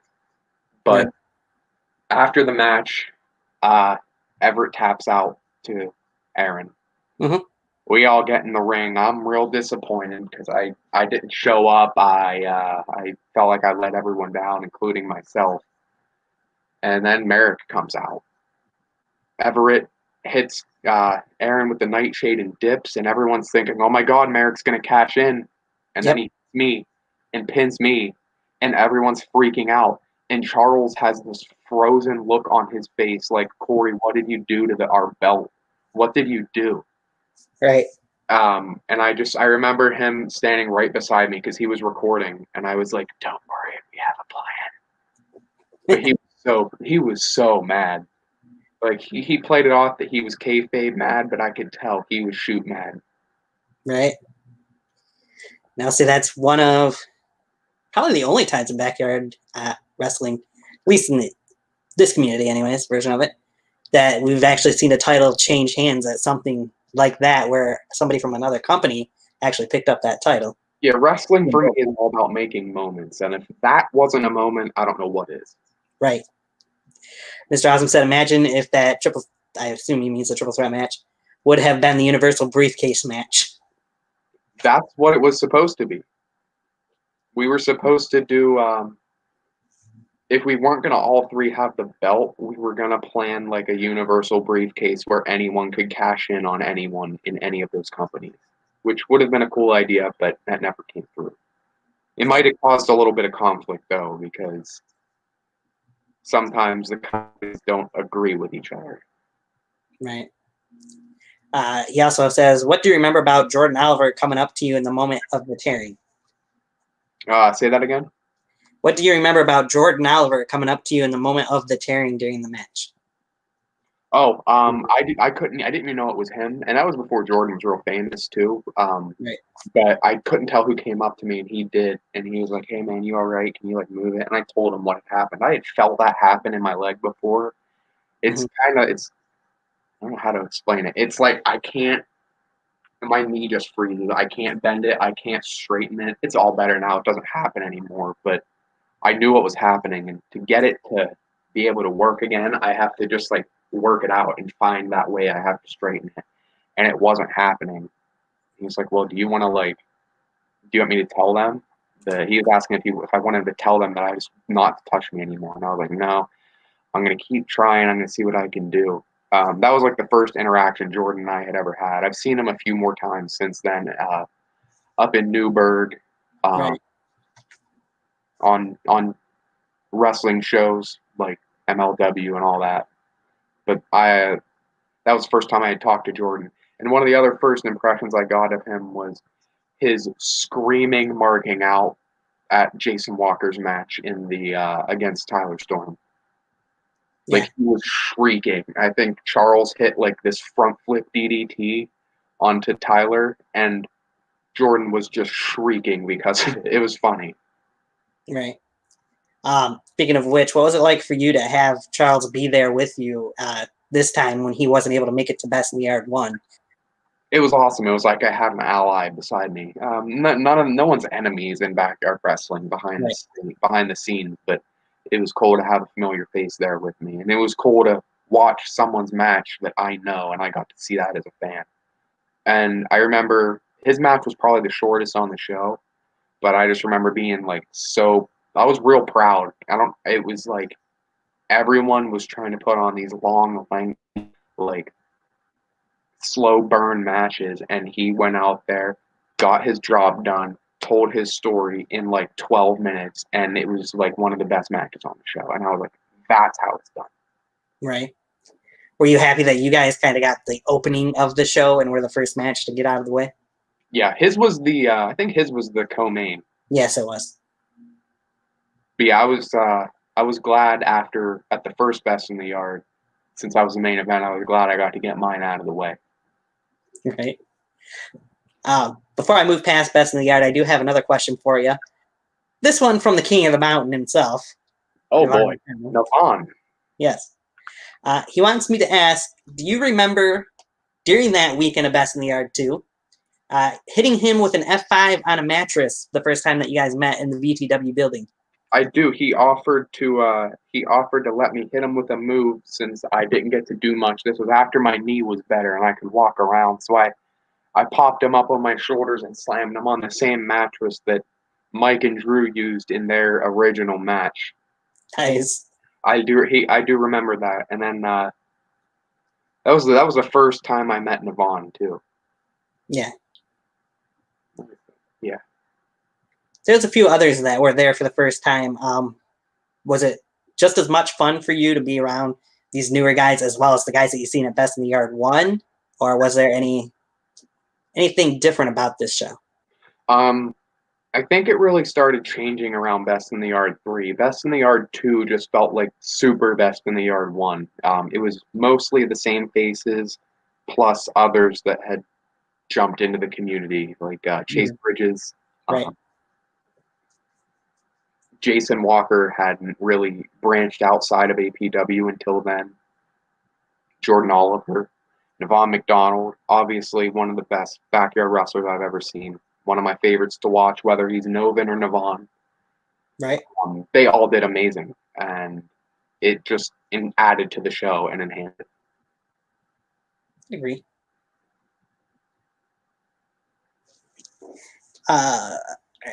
Any other stories or anything from that show that you want to mention before we move on to the end of APW? I remember in the Ecstatic and Jordan match when they went into that giant heaping pile of cans on that trailer. Mm-hmm. Avery Hoke's whole thing is walking around and cleaning up the yard. So literally the second they fell on that and started crawling out of it, Avery's picking up all the cans and throwing them in the garbage. It was funny. Nice. Avery seems like a very interesting person, that's for sure. So then we'll move on past that. Last Shot 3 we'll move into from APW. It was your guys' final show. There was one match only on there, you and Thomas Gray for the World Championship. We'd see you with a bit of a different look with some red hair going into that match. What was that no holds barred match like for you going in against Thomas Gray, who was then the world champion? He would take it off of Jason Walker, who won it in the gauntlet match on FBW All Stars. What was it like for you knowing you were going to get Thomas Gray in this final match for APW? Well, the original ending for APW was supposed to be, it was supposed to be Thomas Gray gets his triumphant win over me and wins the title. Afterwards, Jason will kind of eliminate Thomas Gray completely. Thomas Gray is gone, and so is the title. And then he turns his head to me, and we were supposed to have our first match since HBTW. Corey Graves and Jason Walker haven't faced since No Resurrection 3. But it kind of went down as I lost the belt at BITY 2. Charles won it in the gauntlet. Thomas Gray beat him in the title match, and then Thomas Gray beat me in the title match. That's how it ended up happening. The match, I enjoyed it. There were some memorable spots. I remember one of us went through a table. I can't remember which one of us it was. Ooh. I just watched that match back too. I can't think of what it was either. I think he went through a table and he ended up overcoming it and winning. But yeah, when we knew that was the last match, as when we were having it, because things were happening a lot with life. Thomas Gray's actually a cop now. He was going into police academy. Jason's in college. I was living like an hour away. Shavar kind of faded away from it, and so did Nick Myers and Dick Powers. But with the match, I think he won it with a stunner, which was his finish. Yeah. I think I've only actually ever watched that one once, just because it's kind of sad. I didn't want our era to end like that. But unfortunately it did. I would have loved to have worked with Jason more. I still want my one match with Jason, even if it's down the road from now. I would love to have it eventually. Gotcha. And hopefully that can happen. At some point, I'm sure. I'll get into that question Mr. Awesome asked in a little bit because we got another Best in the Yard to eventually get to. Speaking of which, might as well jump into that now. We wouldn't really see much of you until Best in the Yard 4 would go up. We'll get into some other matches that probably were along the way, but that was one of the biggest matches we've seen you in. You would go against Matt Maverick and Brandon Castelli in a triple threat match that wasn't advertised beforehand. I could say a lot about Best in the Yard 4, but you had a pretty good triple threat match there. What was your feeling going into the match, getting there for this show, and then having the fight with Matt and Brandon? That was my first true match since Last Shot 3. It was roughly 2 years, give or take a couple months. I had been in the Reunion Rumble for a few minutes in 2017. Because I went and visited everyone and said hi as like a one-time appearance and wasn't expecting to return. Gotcha. What made me want to return to Backyard Wrestling is I went to a DBW show, and I think it was Total Domination 3. I was just a spectator, and I recorded some too, but that really got me back into it. I saw my old friends, I saw how much fun everyone was having, and I saw everyone was in a ring this time. My first match in a ring was at Best in the Yard 4. Right. I had bumped before. I had hit the ropes before, but I hadn't worked a match yet. And a lot of people were doubting my ability. I actually messaged Dirty to Chico about wanting a match against him at Best in the Yard 4, and he declined it because he didn't know how well I could hang. And I wasn't offended. I understood where he was coming from. He's a hard-hitting guy. He's a big guy, and his matches are really intense. And he wanted to have it with someone who had been around recently, which is fair. I got added into it. Was supposed to be me and Brandon Castelli, and then Matt Maverick got added to it, which I'm glad he did because me and Brandon had our one-on-one down the line. I remember in the match a few spots. I remember there were 3 suicide dives in a row. Brandon hit one on me. No, Matt hit one on me. Brandon hit one on Matt, and then I ran in the ring and did the Sandman or the Sabu thing over the chair, where I jumped over the chair, over the rope, over the top rope, and onto Brandon. And I even got Cage to scream for that one because I don't think anyone was expecting me to fly like that. And I've changed my moveset a bit since then. I go aerial a bit more now, especially with especially in NEW. I dive a lot because they got a really nice ring. Mm-hmm. I remember pulling out a ripcord spear for the first time. That was really cool. Matt Maverick sold that in a way I couldn't even fathom. Uh-huh. I clocked Brandon Castelli with a chair, and he didn't block it whatsoever in his head. And I was like, man, what are you doing? And that took him out of the match. And then I won the match with the left lane. And I was really happy after that. That was the first time I had enjoyed anything wrestling for a long time up until then. And I knew that I was coming back. Right. So Mr. Awesome's questions kind of go into this. Were you invited to Best in the Yard 3 after your one-off performance at Reunion 2017? Yeah, I was actually supposed to be having a match with I was supposed to be facing Kevin Shaw at Best in the Yard 3.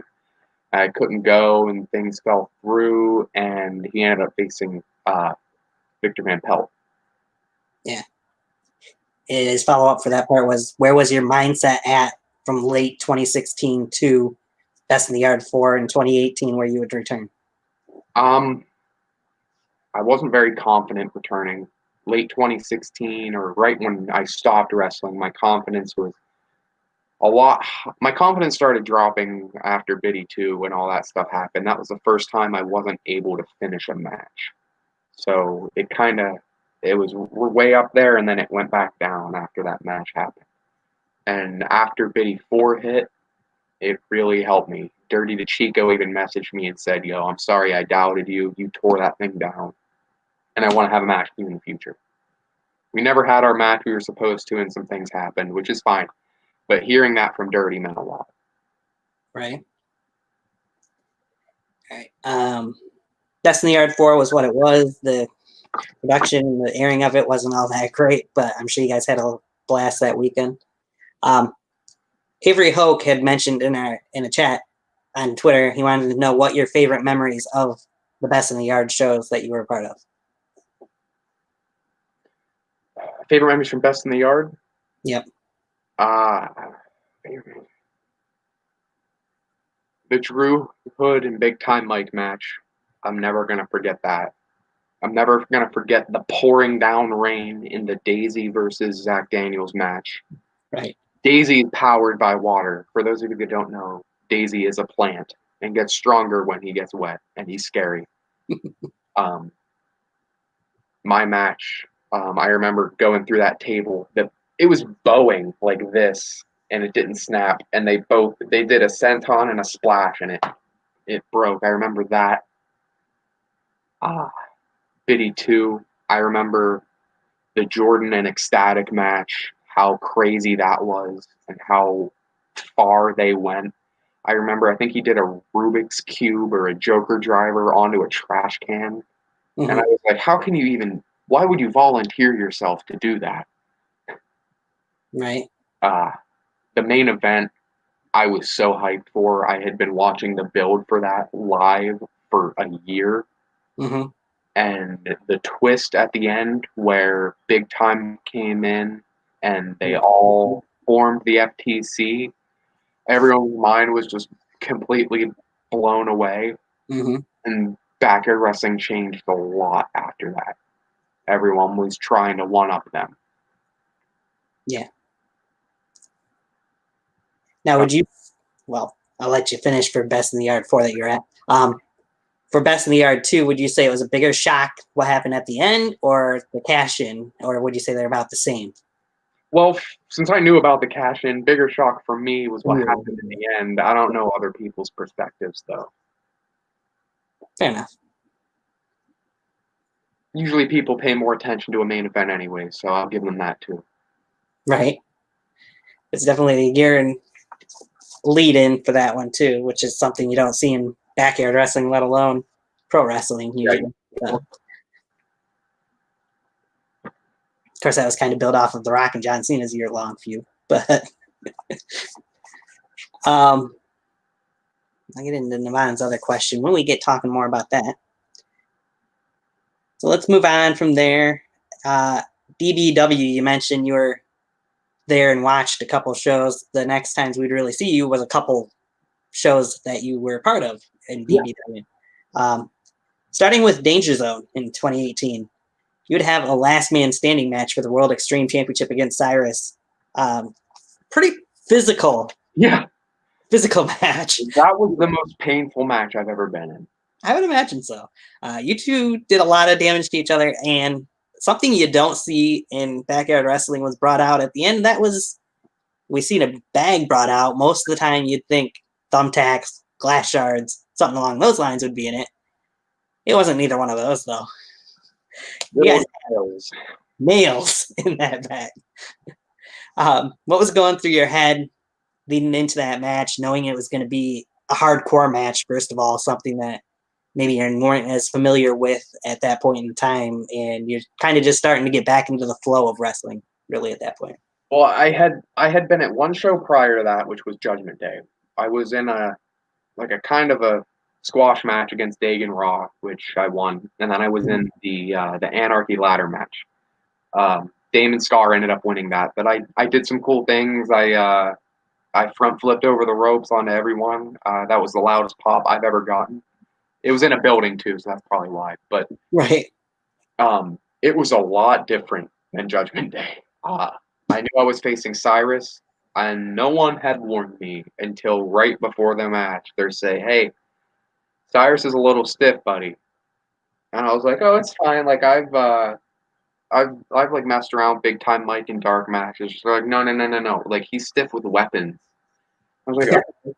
So partway through the match, I took a couple chair shots to the back. It hurts. Chair shots hurt. I was like, whatever. He does that neck breaker. And then the way he does it, he goes one way and he completely twists you the other way. And it looks unlike anyone else's. And I remember from a kendo stick, I had a welt shaped the size of a kendo stick straight across my back. I had busted, my finger was almost sideways because we swung chairs at each other and it messed up my finger real bad. I dove off a ladder onto a ladder in that match, and that put a line across my back. I messed up my knee, the same knee that I did at BITY 2 in the match at the end. He suplexed me onto the ladder and my leg hit the rope weird. Oh. But I only had to take a couple moves after that. I was fine. I shook it off and I could walk after. But it didn't hurt as bad. I didn't tear anything. It just kind of locked up. But yeah, he gave me that King's Curse. I got up at 9. And then he gave me the King's Curse on the nails, which actually didn't really hurt that bad. Like it felt like stuff jabbing me, but nothing stuck in me because they're on their sides. The DDT hurt more. I had like a cut across my head when he DDT'd me off. Gotcha. But after that match, he was like, holy hell, man. And Adam Anderson and Mr. Judgment both said that up at that point, that was like their favorite World Extreme match. They had told me that. Nice. And I felt Cyrus is a guy where it's a little hard to earn his respect. I at least felt like I earned his respect in that match. He's a cool guy, and we're cool. That's good. Move on from there. That wouldn't be the last time you'd get a World Extreme Championship match. You'd get a couple more. But move into November to Remember. You'd face Clark Williams in a no DQ match where the winner would go on to get a World Extreme Championship match. What was that match like for you? I mean, Clark Williams is definitely a different type of guy, so as to speak, built a little different than you're used to facing. And gave him hell throughout that match, as he did as well. But he's blossomed a lot more since then. I'm going to say that. He's a lot more aggressive, a lot more comfortable as a competitor. Up until that point, he had only been wrestling in really WBW, and they're defunct. But we had it was like a 12-ish minute match that me and him had, and I enjoyed it. We didn't go to the extremes that Cyrus and I went. Right. It wasn't a title match. It was also freezing. It was November, so blood not flowing as much. But we did some good things. I remember him powerbomb. I remember taking a powerbomb for the first time ever from him. I remember F5ing him on one leg because I did the same thing to my knee in that match too. I did something to it, so I had to F5 him on one leg to finish it. I don't remember a lot. I think that's another match I've only watched of mine like once, not for any specific reason, but that wasn't as memorable to me because there wasn't as much build to it or anything like that. But I do remember the match a lot. But I've had some. You'll see me and Clark clash a little more throughout NEW when more stuff comes out. Gotcha. Look forward to that. Yeah, you'd win with the F5 in that one. Move on to King of the Yard 2. Before we talk about your experience in that, did you see King of the Yard, the first one? Were you invited to it? Were you wishing you would have been a part of it? The first King of the Yard, I can't actually remember if I was invited to it or not. If I wasn't, it's not even a big deal because I wasn't really involved in wrestling at that point. Right. But Navon invited me to King of the Yard 2 the weekend of Best in the Yard 4. Okay. Told me when it was happening, and I was like, I will be there. So I drove from my house. Well, I drove from my work to Newburgh.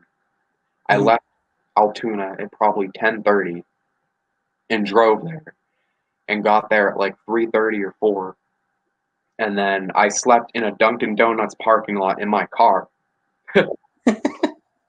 And then a few bucks for like a few hours, and then the day of the show happened and I had work the next day, so I couldn't even stay like a whole night. So I had my match with Ustalo, which was Ustalo is interesting. He is very enthusiastic and he's very interested in the things that he's doing. But I was proud of that 5-minute match that we had because we had 0 botches. And in an Ustalo match, that's not necessarily the case. Right. It was fun though. I remember moving quickly throughout that match because the Dark Side was the one that kind of was organizing the tournament. And he was saying, hey, try not to keep matches personal too long because, there's 32 of them or 16. I forget how many people ended up being in the tournament for this, but there were a lot. There were a lot of matches round 1. So, and then the round 2 match between Navon and I happened, and that was really fun. But since then, I feel like I've gained a lot more skill, and I wrestle a lot different, and I'm in a lot better shape. And one of the matches that I need to have before the end of my career is one more match against Navon. I feel like I could do a lot better now than I did then. Now, going into the match, were you aware ahead of time that it was going to be Navon when obviously the Blaze technically was supposed to be in that spot when Navon came out and attacked the Blaze? Or Navon knew what was going down, but me and Blaze were the only ones that knew. Gotcha. Nice. Then you just have to sit there and watch Navon beat up Blaze before he injects himself into the match. He just about had him in several spots there too. Took some treachery from Navon to win the match, but yeah, he's feisty. So I hear. So was that fun experience for you to be a part of that show? I mean, obviously you weren't there for the whole weekend taping Yeah, it. I wish I could have been, because Navon and I were going to have a lot more planned out if I could have stayed till the next day. That's the one regret.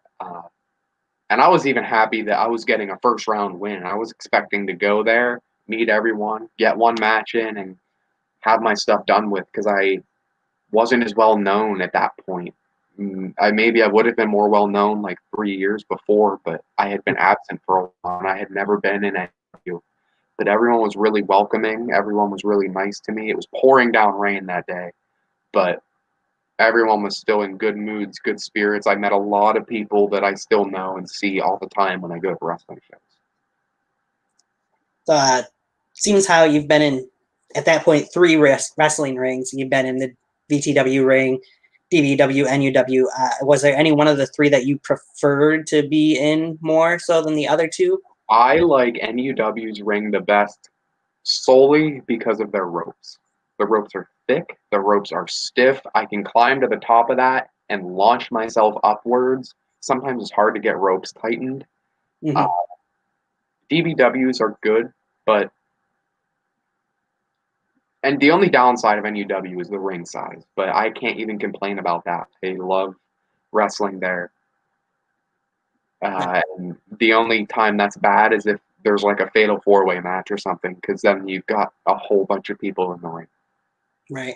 The Rumble was a little weird too, because there was a point where there were like 8 guys laying in the ring.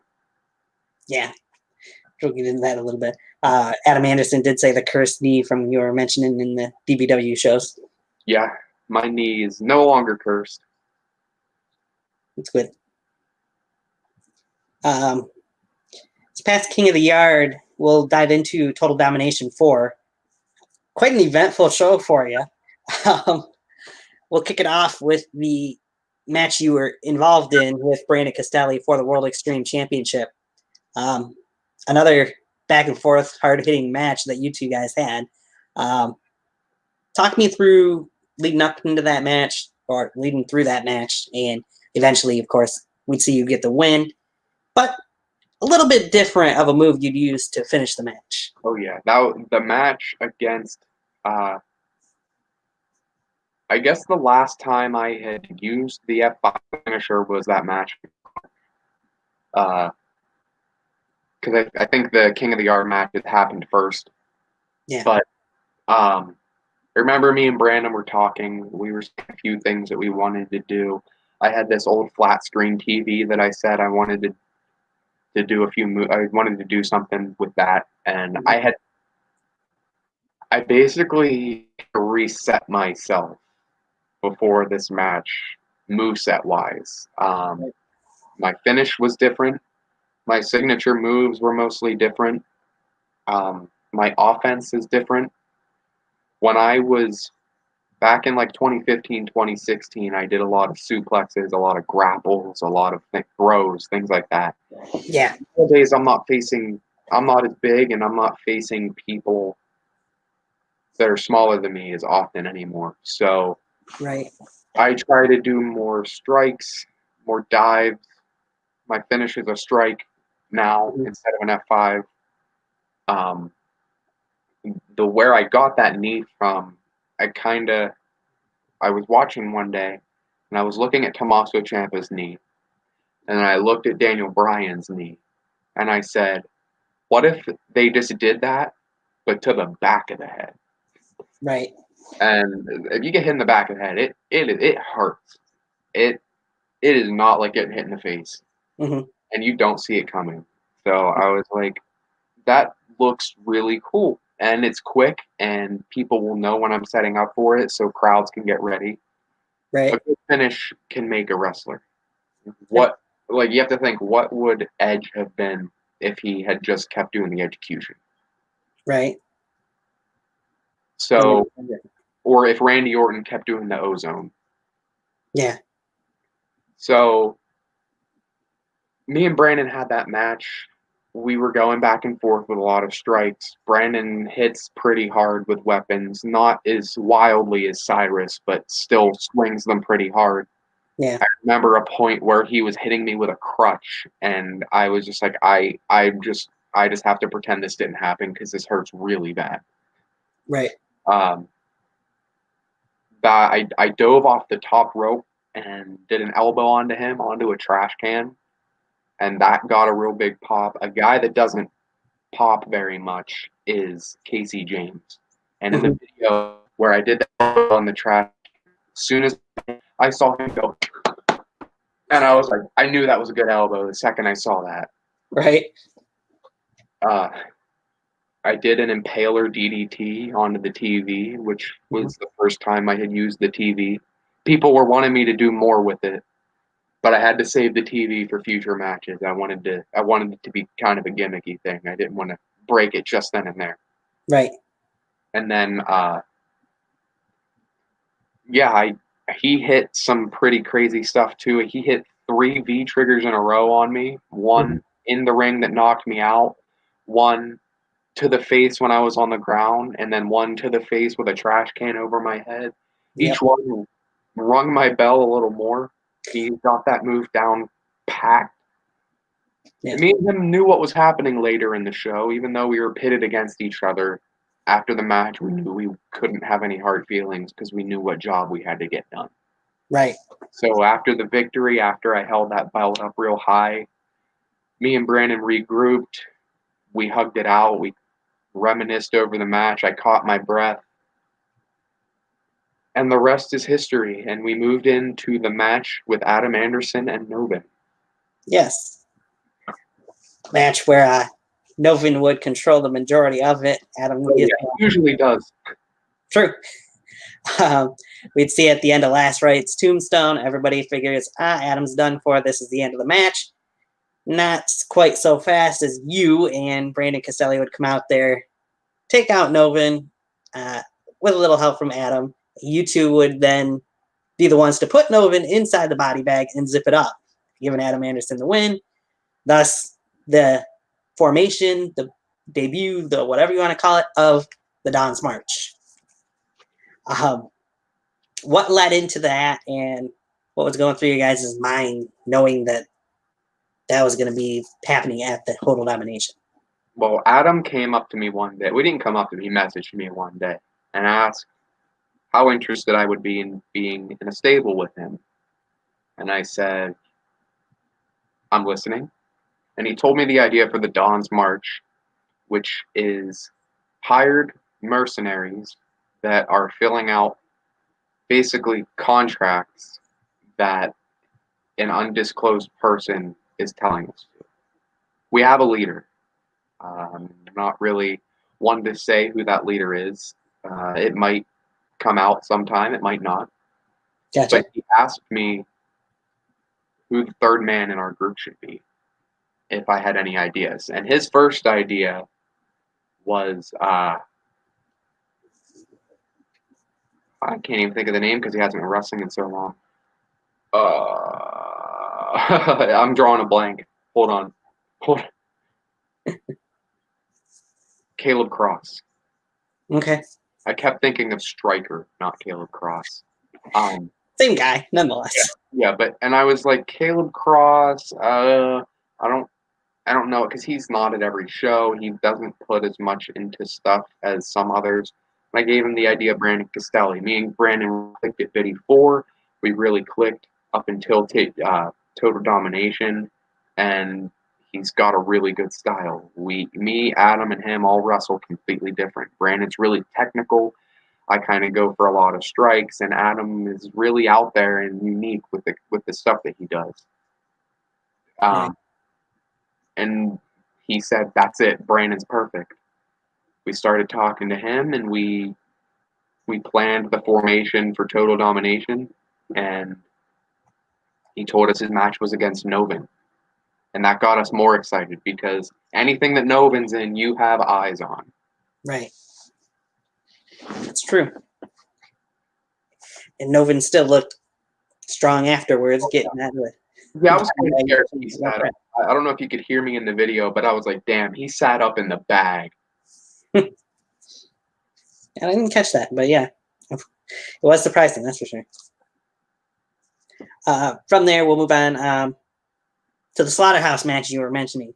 between you, Hellhound, Zach Romig, and Zach Cobalt. What was your overall opinion of that match? I mean, you three guys put on quite a classic match. I know I'm thinking that was last season, so I don't think we did the review show on that one yet, but it was a very good triple threat match in the Slaughterhouse. Yeah, one of my specialties is triple threats. I've been in a good bit of them throughout the years. I know that Zach Cobalt is one of the best wrestlers that I've seen. That was one of the first times I met him. I met him at King of the Yard too, and he did a lot of cool stuff there. And seeing the way he sells, the way he takes bumps, and the way he just lands on his neck for no reason and is fine, I was like, wow. So you're just down for anything, aren't you? And I know what Romig can do. Romig, he's a small guy. He can move quickly. He can move through the air, and he runs his mouth a little too much, but that's okay. That's true. But we came into the match, and the idea coming into that match is get everyone's eyes on it, like right away. What are people not going to expect? And the thing that people aren't going to expect is for Zach Romig to start beating up Graves and Zach Cobalt right off the bat and taking them both out of the ring. Right. So it started off with a Spanish fly and then a head scissor out of the ring, and everyone was like, what? Yeah, it was definitely a different way to get things started, that's for sure. Yeah, I remember doing a lot of exciting things in that match. I remember the German suplex I gave Cobalt. He threw himself up in the air for that one. I remember I did my first plancha in that match where I launched myself over the ropes. That was the first time I tried that, and that kind of stuck. I love doing that now. I brought the TV into the match. I did one of my best elbow drops I've ever done in that match. I basically got to show off my new moveset, and I was really happy about that. And the way it went, I wasn't even disappointed with the loss because Cobalt deserves that. He's fantastic. Yeah, he hit quite an amazing elbow drop himself to get that thing off the pole. That's nuts. Yeah, it is. Adam Anderson says Zach Cobalt is his inspiration. All right. Kind of just went along with the shows on your YouTube channel for these matches that we started with BITY for. Jacob Yeager, you had a ladder match with him for the World Extreme Championship. Then at Judgment Day, excuse me. Another hard-hitting fight. We've seen you do some chops in some of these matches where you usually get the upper hand on the opponent when it comes to the chopping wars. I think Jacob Yeager kind of got the better of you at some points. I don't think Yeager feels pain. I think he's not all there. It kind of looks that way. Yeah. And the sound from those chops that I gave him, I was like, why aren't you making any face, dude? Like, what's going on? I think, if I remember correct, I don't remember what exactly it was, but I think we could see you were wearing a shirt throughout the match, but we could see at times welts that were forming on your back. The shirt went up from shots as well. There was a time where he gave me a power slam on a ladder that was set up in the corner. I believe that's what gave me the welt. Yeah.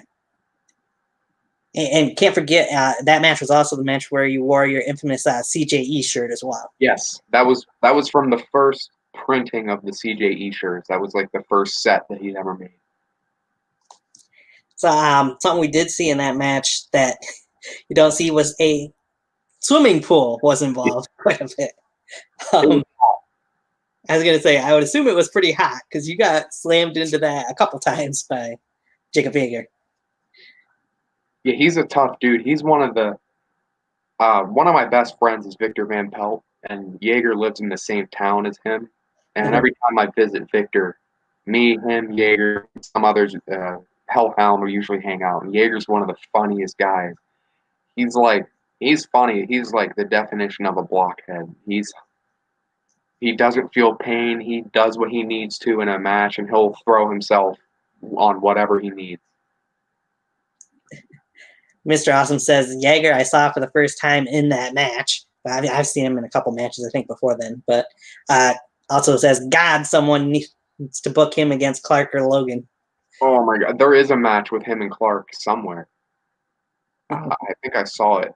I think that was at the Danger Zone following that show. Sometimes things don't get aired though. Nice. Of course, at the end of that match, the TV would come into play and get broken in half. If I remember correctly, that might have been a different match, but still, it got used anyways, and you'd end up getting the title off the ladder, down from the ladder. That had, I would imagine, had to been one of the most physical matches you'd been in at that point. Yeah. I was really nervous going into that match because I had never been in the ring with someone like Jaeger, who is a pure 100% powerhouse. And he can do any, if you tell him to do something, he can do it. I've seen him do top rope piranhas. I've seen him do Canadian destroyers. I've seen him pick people up that look like they should ever be picked up. I've seen him flip. He's nuts. He's really good, and he's really underrated. Right. So then after the match, whether this was on script or off script, you did go and say that Mr. Judgment, or Mr. Phillips, if you will, President Phillips, needed to sign that man to DBW. Was that just something heat of the moment that you felt like saying, or was that something that you guys knew ahead of time? No, that was heat of the moment. I was really proud of him in that match. That was, from matches that I've seen, probably my favorite match of his, and not just because I was in it. Like, just watching him, that was the best he's done. Gotcha. So then we'll move on from there to Danger Zone. You were kind of the good guy in all these DBW matches going into Danger Zone. What you played even after the Dawn's March came together. But at Danger Zone, you were kind of the heel. Huh? People seem to like me no matter what, unless you're going up against home crowd favorite like Scorpion. Scorpion the Assassin. Yes, that's what I was getting into. You're kind of treated as the heel when you went against Scorpion in that 2 out of 3 falls tables match for the World Extreme Championship. That is something unusual in itself to have a 2 out of 3 falls tables match. And whose idea kind of was it to put that stipulation in there? And walk me kind of through that match a little bit. Well, it was originally going to be a table match, and it was either Cyrus or Scorpion's idea, I believe, for the 2 out of 3 tables match. I think so, and it would have went really well if the last 2 tables would have broken properly. I think the wood was a little too thick. We probably should have gotten fold-away tables, but hindsight's 2020. That was painful. Hitting a table that doesn't break hurts a lot. It hurts more than just hitting the ground. It hurts more than going through it. It's because you're expecting it to give and it doesn't. Right. What was it like for you to be in there with somebody like Scorpion who's been doing it for a long, long time? It was really good. He knows what he's doing, and even though he's older and is limited a little bit physically, he's got it all up there, and his ring presence is really good. He's got a lot of grit. He's tough. He can take a lot of beatings, and no matter what, even after the match, after I put him through everything that I did, he still got up with the help of some others and got that standing ovation. Nice. And I think that's why everyone tends to like him. Right. I've seen a lot from Scorpion in NUW that he definitely easy guy to get behind. And I'm excited for everyone to see the rematch between myself and Scorpion. If you've paid attention to anything that DBW's put up, he's the #1 contender once again for my World Extreme Championship. And this time, I'm putting him down for good. Gotcha. Pretty much main things from DBW at the moment that's aired. Going to jump into another company before we finish up with some NUW stuff. KWA. So there's interesting things to be told about this. The first match you posted up was a lost match between you and Damon Scar. I want to say it was probably for the KWA World Championship. I know Damon had a title It wasn't really. No, that was like a random WBW paper belt that he carried out, but that had nothing to do with the match. To say there was no commentary or nothing that really explained what the title was. So no, we had some commentary. Me and Bryce didn't get to commentate 2 of the lost matches, and I wanted to get them out there. We have a lot of content recorded for KWA. Some matches that I really, really like, but I don't have a lot of time to edit, and I don't have a lot of time to commentate. I'm not as good as editing as I used to be anymore either. Right. So I don't want to pump out those matches without commentary because that'll just take away from them. The only match I released like non-commentary wise was that one and the one between me and Hellhound. Just because I love that match with me and Hellhound. As short as it was, like 12 or 13 minutes, it was fun, it was fast, and everyone seemed to like it at the show. So I had to get that one out there. A little bit of a sneak peek for KWA as things start coming out. Gotcha. You and Damon had a pretty good match. At the end of it, the referee gets knocked out. You hit the F5. It looks like you have the win over him. But the referee, of course, being out, you go to wake him up. Damon hits a low blow. Curb stomp, 1, 2, 3, gets the win.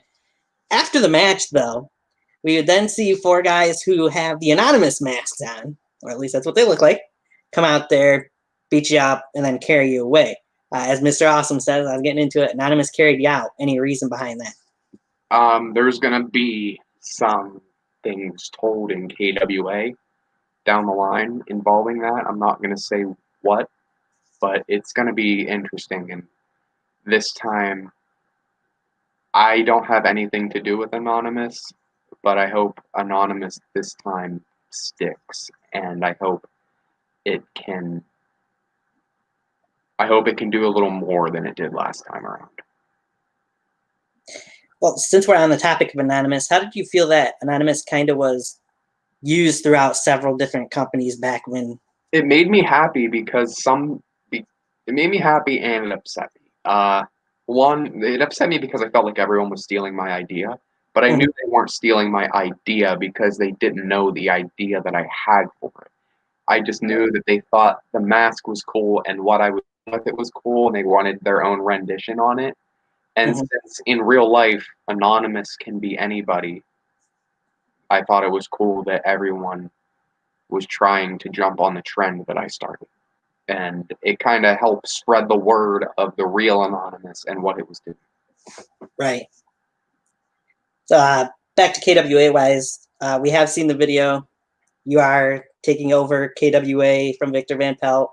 It was even released before this next match that we'll mention that you had taken over control. You didn't put yourself in this match, but Victor put you in there as it was the last show he was in charge of, Fat Bottom Girls. Walk us through what exactly is going on there, how you took over control of KWA, and then the match with Hellhound for the KWA Championship. So Bryce doesn't like running things a lot. A lot of times people don't listen to him. A lot of times he gets frustrated when people don't show up or when things like that. So I said that I can help him out. He said, rather than that, I'm just going to let you do what you want with it. It's like, I'll help you. I will do anything you need me to, but you're the one in charge. And I was like, that's awesome. Like, the only thing I want is like myself, like, the Victor Van Pelt character. So obviously I'm not going to tell him, no, I control Victor Van Pelt. So I said, yeah, that's a plan. Last time I did any of that was APW, and it didn't go as I wanted it to. And unfortunately, this whole COVID thing slowed down how much we could film, how much we could commentate. I don't like solo commentary. You got to have 2 people most of the time. Some people are good at solo. I prefer duo.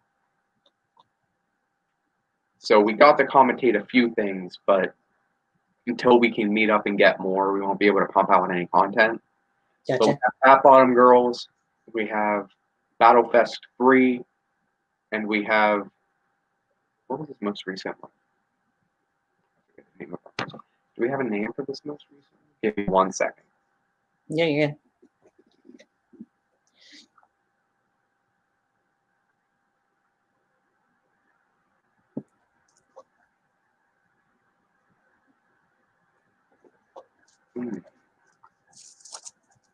Oh, Unearthed is what we're calling it. KWA Unearthed is the show after that. There's some people in the Federation, I don't know how much you've watched of them. There's me, there's Victor, there's Hellhound. Right. There's Dilvon Satan, who used to be in KWA, came back, has done a few matches, has gotten a hell of a lot better. He's an awesome guy, one of my good buddies. Mm-hmm. There's Steven Adams.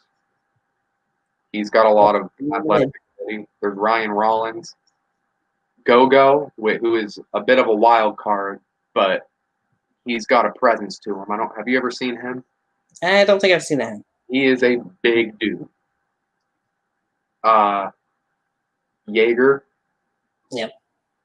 At one of the shows, we had the Reed brothers show up.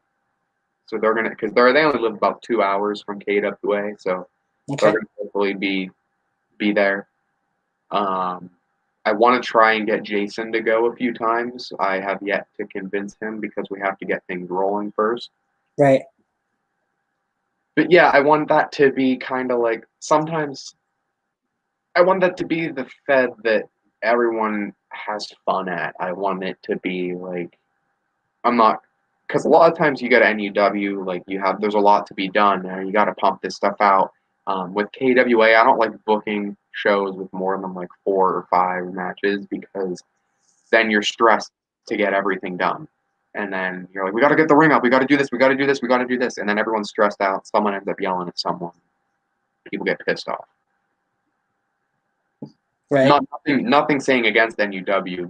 They do their thing great. They have a lot of content. It's just there's always something to be done there. So yeah.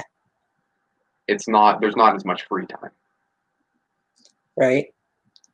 Mr. Awesome does mention Steven Adams, he died on NUW programming. Sad face. So that'd be interesting to see once you guys can get that up and going again and see what KWA can bring to the table anyway. Walk us through your match that you had with Hellhound at Fat Bottom Girls, which I think is about the only match from that show that's been posted so far. Yeah, I don't want to release the rest of them without commentary. I just did that one because it was my match, and right. I wanted to put out my own match. The match with Hellhound was really fun. I knew how I wanted to start out. The ropes were a little loose, except for the top rope. What I was going to do off the start was like get the crowd moving. He was going to low blow me, which he did, but I kind of slipped on the rope. But he low blowed me, hit me with his finish right off the bat. I kicked out at 2 and rolled out because I got taken off guard. And then from there, we kept going out of the gate. He hit me with a few suicide dives. And on the third one, I caught him midair with a bicycle knee. Mm-hmm. That got everyone going. I threw him back in. I don't remember it move for move, but I remember some of the things. I remember him doing an Asai moonsault, which he did really well. I remember doing a plancha over the rope. I remember doing another pretty good elbow in which I popped one of the boards out when I hit. I remember going to give him an F5 and I stepped where the board popped out and I fell and dropped him. Yep. That was the end of the match. I hit my knee. I don't know what to call my knee. I just call it the knee. I hit my best knee that I did on him. I just call it the last shot because that's pretty much what it is. Yeah. Props to Adam Anderson for that camera angle. That was a really good camera angle. Right. I remember after the match, I attacked him with the TV because I didn't want the match to be a title match.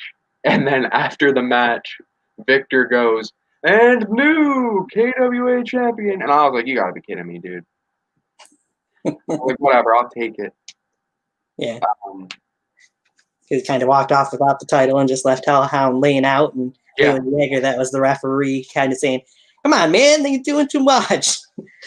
He broke the ring or something to that effect. Jaeger's one of my favorite refs. He plays a great referee. Yeah. The title's going to look a lot different. See after that, I kind of revamped it, shined it up, changed how it looked. It was like a painted gold with some weird Pennsylvania keystone thing on it. Mm-hmm. I put incredibly hot water on it and peeled the paint off, Windexed it, and now it's a shiny platinum silver that says world champion on it with like actual engraved things in it. I don't know why Victor painted it, but I think he said Dirty was drunk and had the idea one night when they were hanging out, which makes a lot of sense. Yeah. So let's move back into, that's pretty much all we got for KWA at the moment. But NUW, we'd see you kind of mentioned a little bit earlier, the Backyard Rumble. During that match, you would eliminate Everett Creed, and Everett would, of course, come back in, take you out of the ring, eliminate you from the match, and nail you with the fire poker that kept you out of action for a while. We'd see you come back. We'd see the build for it as long as the wait as we had before Fight for Freedom 2 came out. It was one of the most anticipated matches on my end because it was 5 years plus, around 5 years in the making. How are you feeling going into this match with Everett Creed, knowing there was so much history between the two of you going back to Best in the Yard too? Well, when we went into this match, I showed up at NUW and I was told the match was happening. Mm-hmm. And I was like, really? Is this like a big stage match? And they were like, well, it depends on what we make and what you make of it. So we had the match, and it wasn't very long. It was fast and hard hitting, which isn't necessarily bad. It was like, I think it was about 10 minutes. Right. And we got everything in it that I really wanted to do. It's just, if I would have known it was as high caliber on the show as it was, I would have talked to Everett and planned a couple things beforehand. Yeah. But looking back and watching it, I really enjoyed it. I didn't need the victory against Everett. What I needed was a statement against Everett. So Right. I got locked into that Genesis device. I knew, and I decided that victory didn't really mean anything to me. But what meant something to me was making Everett remember what I can do to him. Right. So I did what I could for him to let go of the whole, because Genesis device hurts. I bet. I didn't beat him, unfortunately. And I got my brothers to come out, Adam Anderson and Brandon Castelli, and they helped me take him out. I flattened him on the television screen. Yep. I said a few things to him. I told him that I don't care what he has to say. I don't care about Jason Walker. I don't know if you could hear what I whispered to him at the end, but I said, the only one you need to worry about is me. Yeah, I think we pretty much catch that. With that being said, did you know that they were going to try and get Jason Walker to come on and that we would get that Jason Walker promo before the match aired? I had no clue. I had no clue that was on there until I watched it. And that was really cool to me that Jason addressed me. He said a few things to me. And it kind of stuck with me. He said, I can't remember exactly what he said. He said, don't fight for him and don't fight for APW, which I never really planned on. But right. Fight for yourself. Yeah. Okay. Of course, a match that we all want to see is Jason Walker and Everett Creed at some point. I would imagine obviously we haven't seen anything since Fight for Freedom 2. Imagine that this is the start of more that we'll see from the Don's March and NUW as well. Oh yeah, you're going to see us a good bit. We're not just there for DBW. Right. The match with Everett, I did really enjoy though. He's intense and he knows how to intensify a match. That point where he smacked me, the first slap, I was like, okay, I'm going to slap you back. And then he catches me with the backhand, and I saw red there. And everything after that, off of him on the ground, I was angry. I was like mad as hell. I was like, okay, I gotta like get back into this and like regain myself. Right. I took him out of the ring. He had no choice. Nice. Yeah, you guys brawled a little bit outside the ring. Yeah. The knee that I hit on him, I liked how that one looked too. People get those I think Kelly was recording that. He got a really good camera angle. Yeah. Mr. Awesome says Jason went from seeing a man in red to Red Dead. Yeah. And asked, is Everett's face still a part of that HD TV? Somewhere. I think it's in my car. There's a few indents on it from different individuals. I'd imagine. I think there's a Brandon indent. I think there's an Everett indent. There's a Romig indent. Nice. The TV I used with Jaeger is gone. That one's different. That one's in half. Okay. Mr. Awesome also says, Corey, you seriously eat some of the best Codebreaker / Nightshade selling wise. That used to be Jason's finish, and we used to just practice moves all day. And I figured out the best way to make that look. So I love taking that move. That and the stunner. It's basically you sell it the same way. Nice. Another question from Navan was, during an NUW taping that you attended, he wants to know why you decided to get in a hotel in Montgomery, of all places, and not in Newburgh. All the way in Montgomery. Man. You know, me and Adam Anderson were traveling together to go up to NUW. And we're booking hotels. And there's 2 Super 8s. And Super 8's not a great hotel, but there's 2 Super 8s.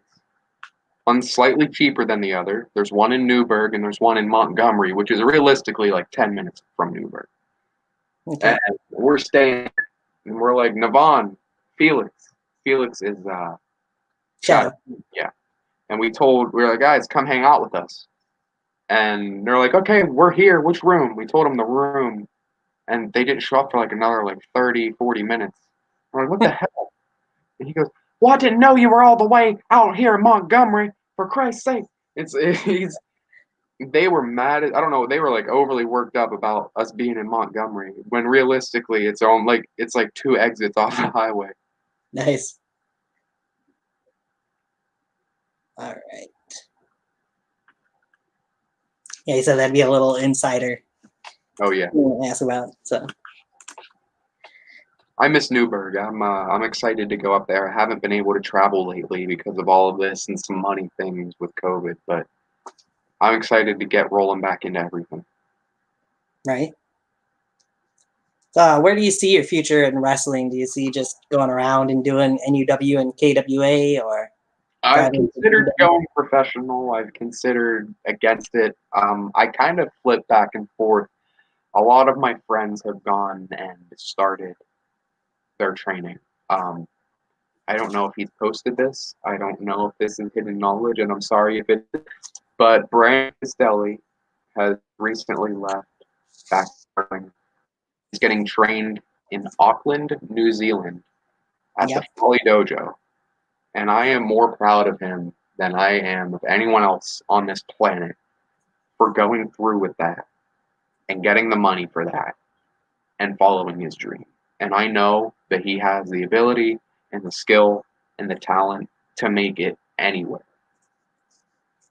And I've seen a lot of my friends from the past make it pretty well professionally. Cameron Jackson, Drew Hood, Cage, many others. I'm still debating exactly what I want to do, but for now I'm not dipping out on backyard wrestling. I'm still planning on doing backyard wrestling. Nice. Of course, Cage doing pretty big things lately with a certain. Oh yeah, that's awesome. Him on AEW, that is unbelievable. And he fought Eric Rowan on Raw a few months back before he got released. Yep, that was awesome, dude. Doing big things. It's only a matter of time before he gets signed by one of these companies, I think. Yeah, I'm surprised he hasn't gotten signed by AEW yet. He hasn't. Then somebody mentioned on his Facebook page, thinking that he'd be signed by him by now because he just was there the other night.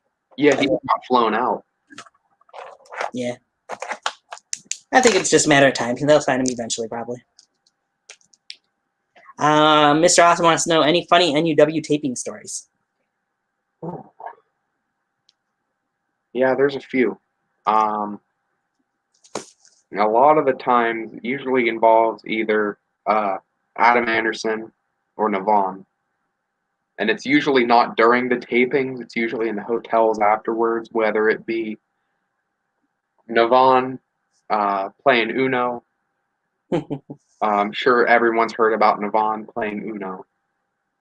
Or the time we were all in our hotel and we were doing some things that we shouldn't have, and we got a phone call on our hotel room, and they came up and are like, "Are you guys doing anything wrong up here?" And luckily, to them, we weren't doing anything wrong. That was a little scary, but it was really funny afterwards. Yeah. Times I've seen people. There's a lot of stuff that's happened. There was a time where this guy came with Victor Van Pelt. He was his friend at the time. He's not a wrestler, just some dude named Colin. Colin doesn't like me because I tell the story a lot, but it's whatever. It's like the hottest day of the year. It's over 100 degrees, and we're at the slaughterhouse. Mm-hmm. Probably 11:30 in the morning. I see Victor and Hellhound roll up, and Colin's behind me. I've met Colin once or twice before, and every time I've met him, he's been drunk. Okay. And then he has this like juice container that obviously doesn't have juice. It has like tequila and tea, or like vodka and tea, or something like that in it. And when you mix alcohol and extreme heat, someone is bound to get sick. Right. And he's sitting in this chair, like slouched in a tent, and I see him get sick on himself. No one said anything. And he like turns and gets sick on him again. Third time. And then everyone's like, all right, I'm going. Like, this is too much.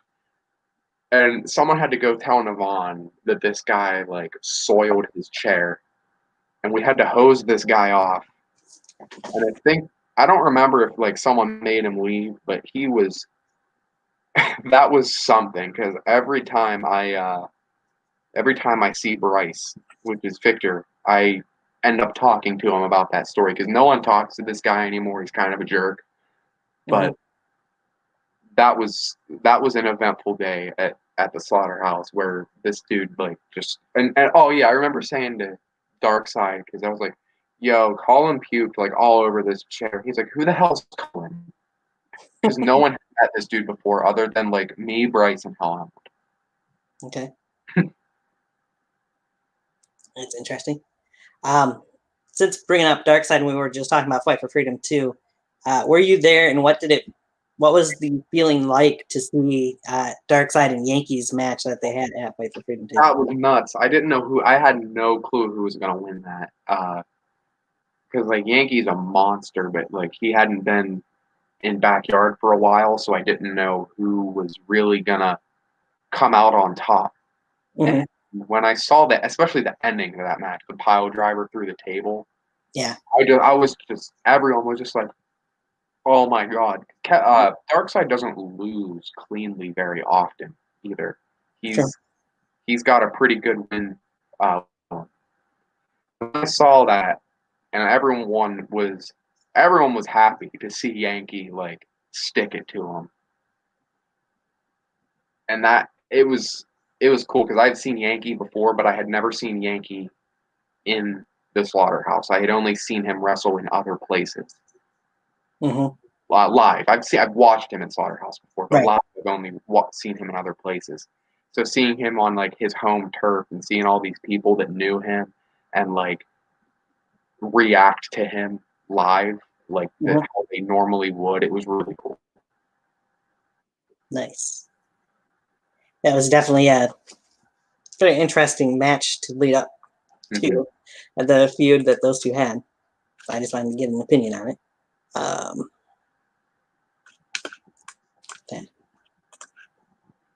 Any other stories from NUW or maybe from other companies for that matter as well?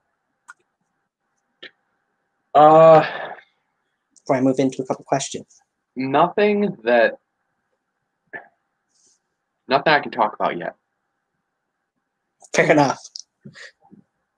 To be continued, so as to speak, on that one. So here's a favorite part of my show that I like to do. One of my favorite things. We're going to put a little twist to it after I do my version of it, because Mr. Awesome had a version of it as well. I like to put you kind of in the hot seat, put you in charge of your own wrestling company. I'm going to give you 3 names of wrestlers that you're familiar with. You're going to tell me which one would be fired from the company, which one would be jobbing all the time, and which one you'd be pushing, would be pretty much pushed to the moon. Those 3 names we came up with: Jason Walker, Hellhound Zach Romig, and for the hell of it, Navon McDonald. Okay. All right. I'm going to say with the jobbing, because everyone likes seeing Hellhound get beat up, it's going to be Hellhound. Fair enough. Pushing, because even though he's usually on the top of a card or is doing really well for himself, it always works. So I'm going to push Navon. And unfortunately, Charles hasn't been involved in wrestling in a while, so he's out the door. He'd rather be out the door than job, so. All right. Fair take to that. Before I get into Mr. Awesome's version of it, he says, any updates on the New Frontier Wrestling project? Yeah, I hadn't heard anything from Jason in a while.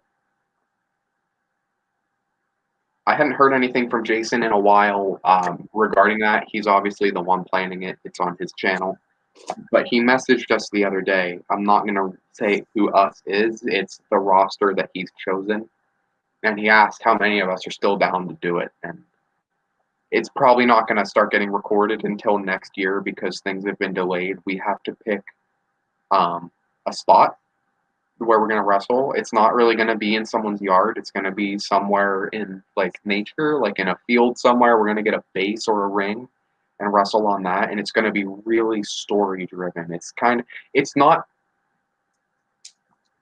Okay, the way he put it, it's not necessarily just a wrestling show. It's like, it's a YouTube show that's based around wrestling. Okay. So there's some other really cool things going on in it, but it's mostly wrestling. I'm excited for it.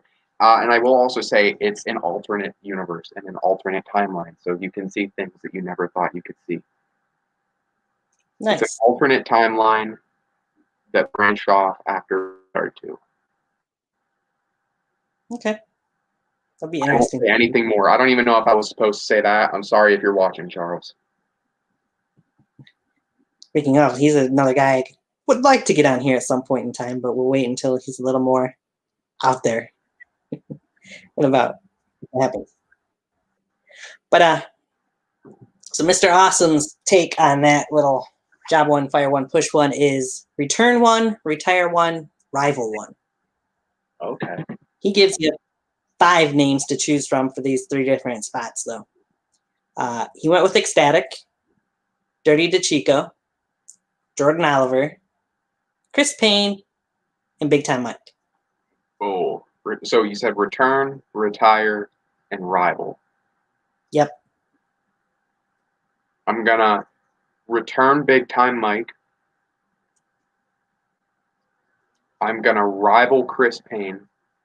I guess Chris Payne's gone, so he has to be returned too. So I'm gonna return Big Time Mike.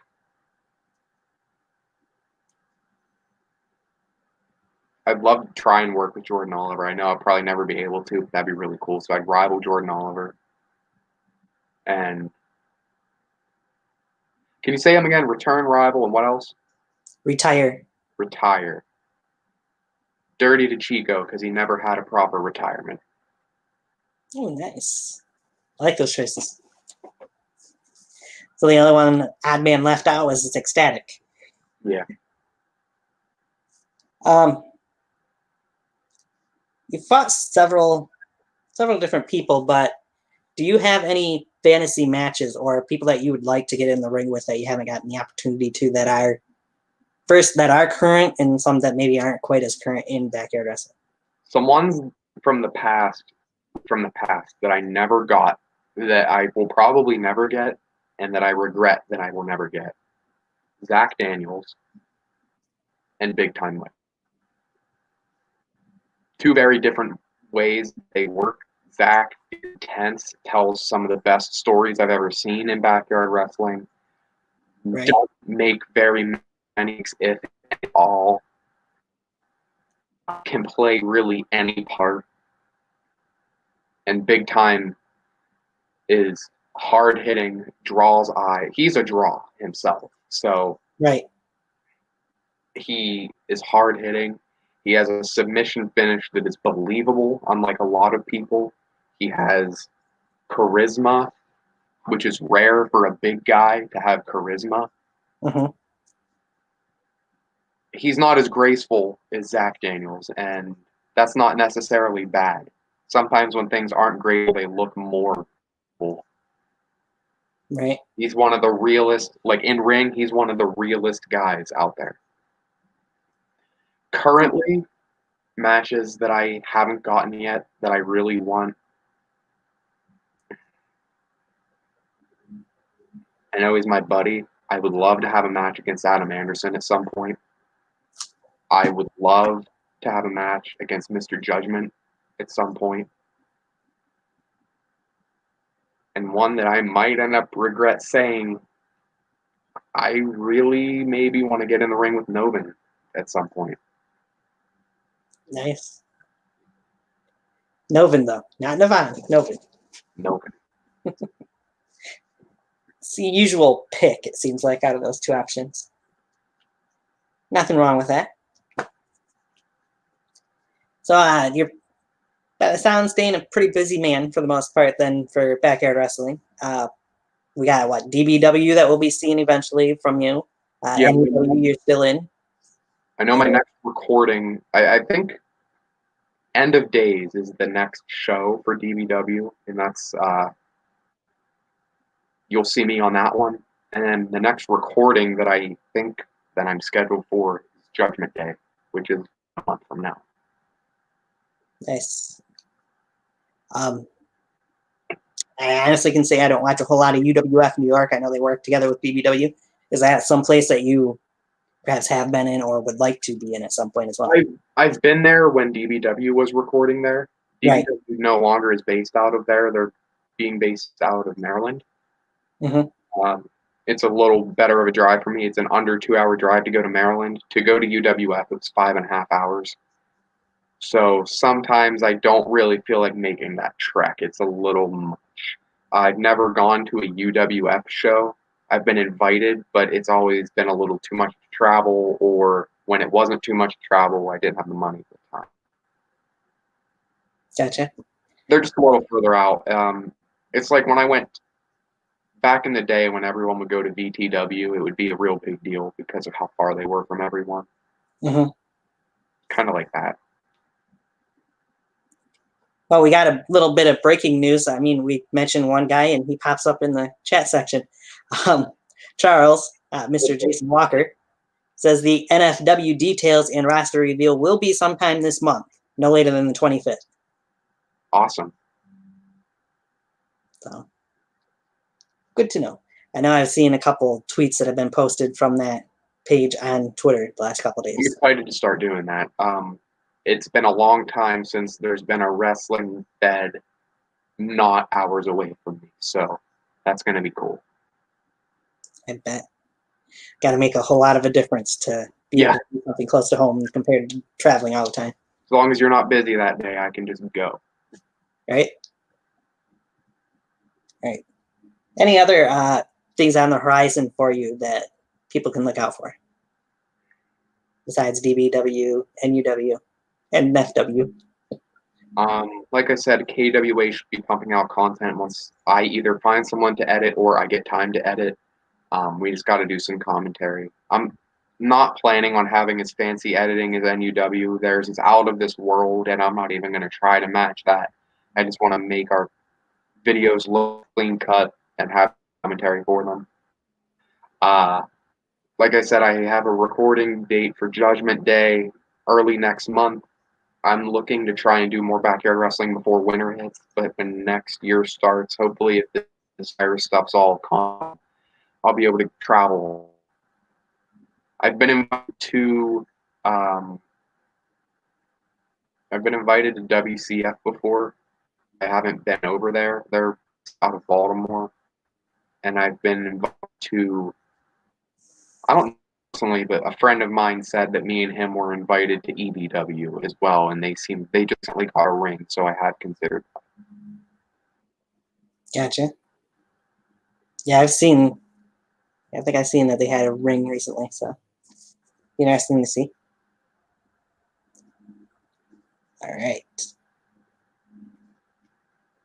Look and see that there's anything else.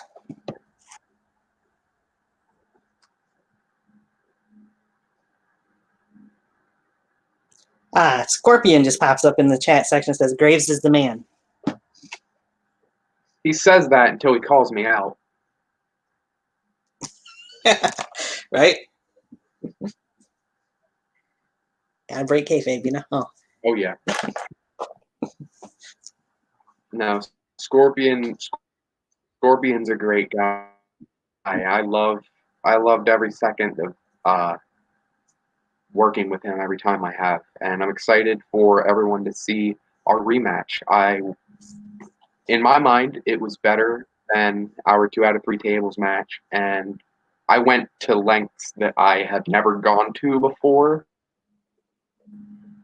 Yeah. And I've done things that no one has ever expected. Some views on that. Nice.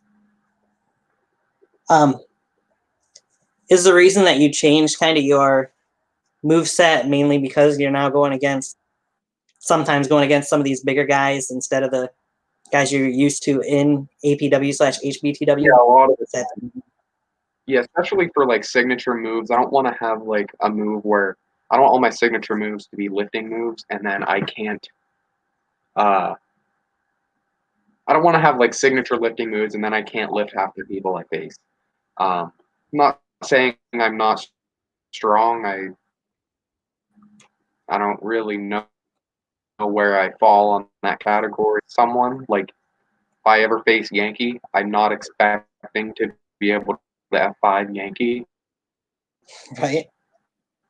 But if I ever face Adam Anderson, but just in case for when I fight those guys that are bigger, I like to have moves that I can do to just about everyone. Hence, knee strike, impaler, elbow drop, things like that. So who would you say are, I know I'm kind of delaying things here, but we're going to wrap it up here soon. Maybe a couple of your favorite opponents that you have had in the ring.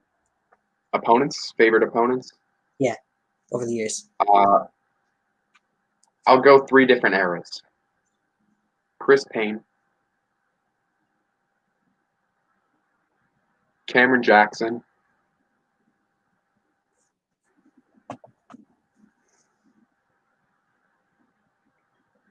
Zach Romig, yeah.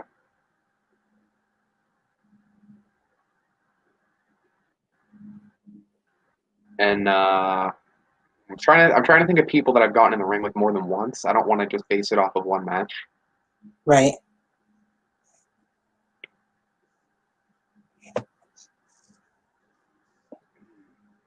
Yeah, I'll go with those 3: Chris, Cameron, and Hellhound. Okay. I'll say Jaeger too, because me and him have practice matches too. Gotcha.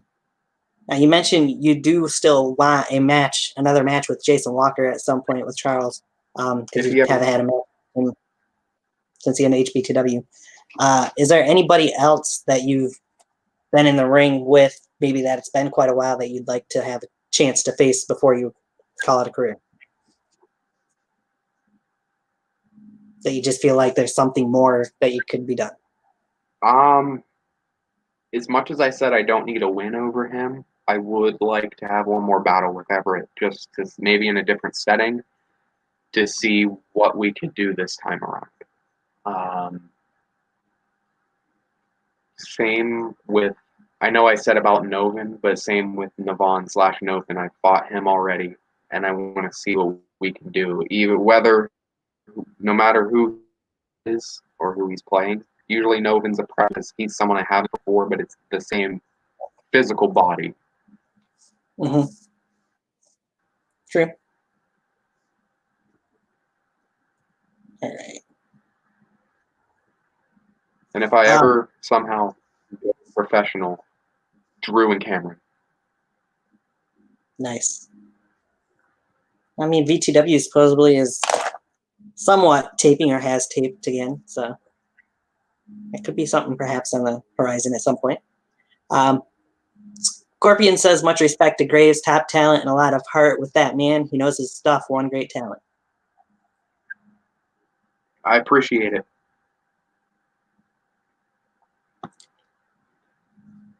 Scorpion's a great dude. I love watching him. One of my favorite matches I've ever seen of his was against Shadow Grim at King of the Yard. That was a great match. That one was a banger.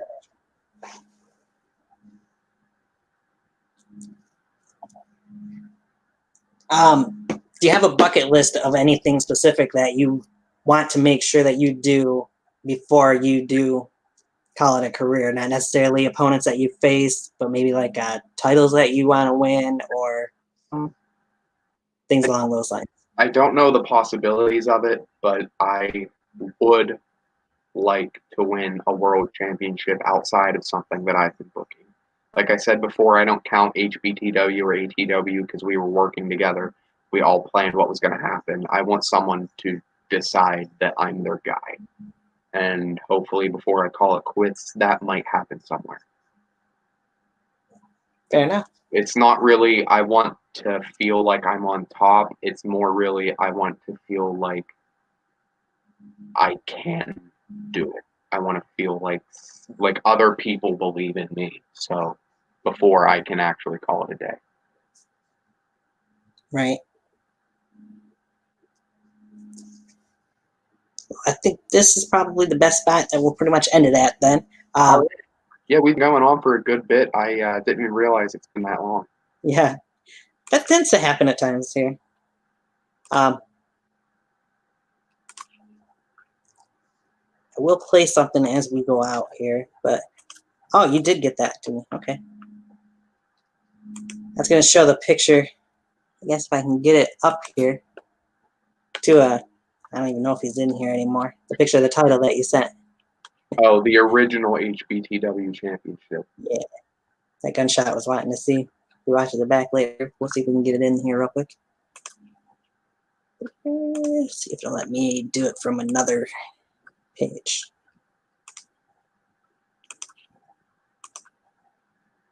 There we go. Should be showing to everybody anyway. Yep. Yeah. That was really That was a really nice title. So for anybody who wanted to see the original APW title, there you go. To quote Cameron Jackson, Chris Payne looks like a shaved bird. All right. Any last words or anything left that you want to say before we call it the end of the show? As Mr. Austin says, a veteran in this community, definitely worth it.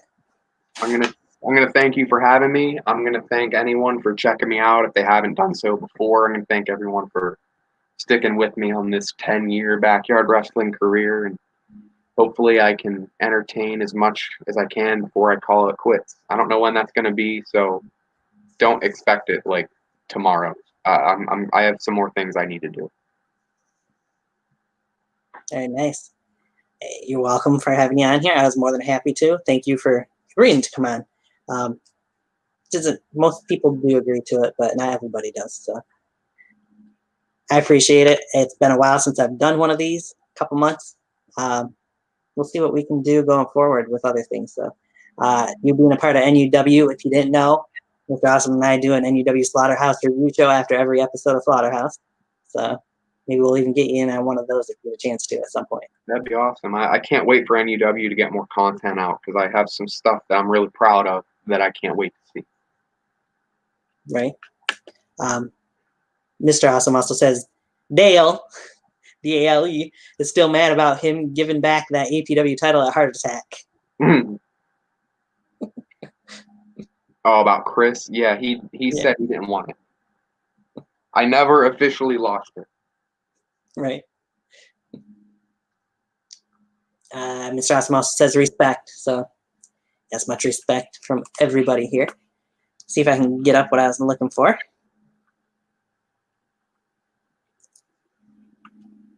And it's not quite the same thing as what we started the show with, but we're going to end the show with a little song that you're quite familiar with.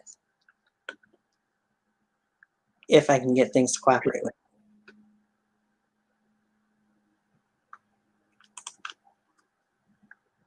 Take it out again. Thanks for joining. It's been fun.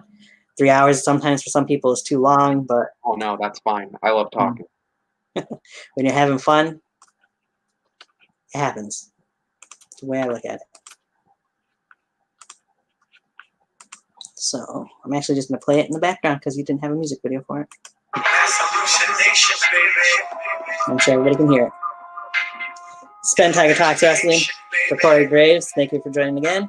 Let's see you next time. Wanna reconnect with your elation. This is your station, baby.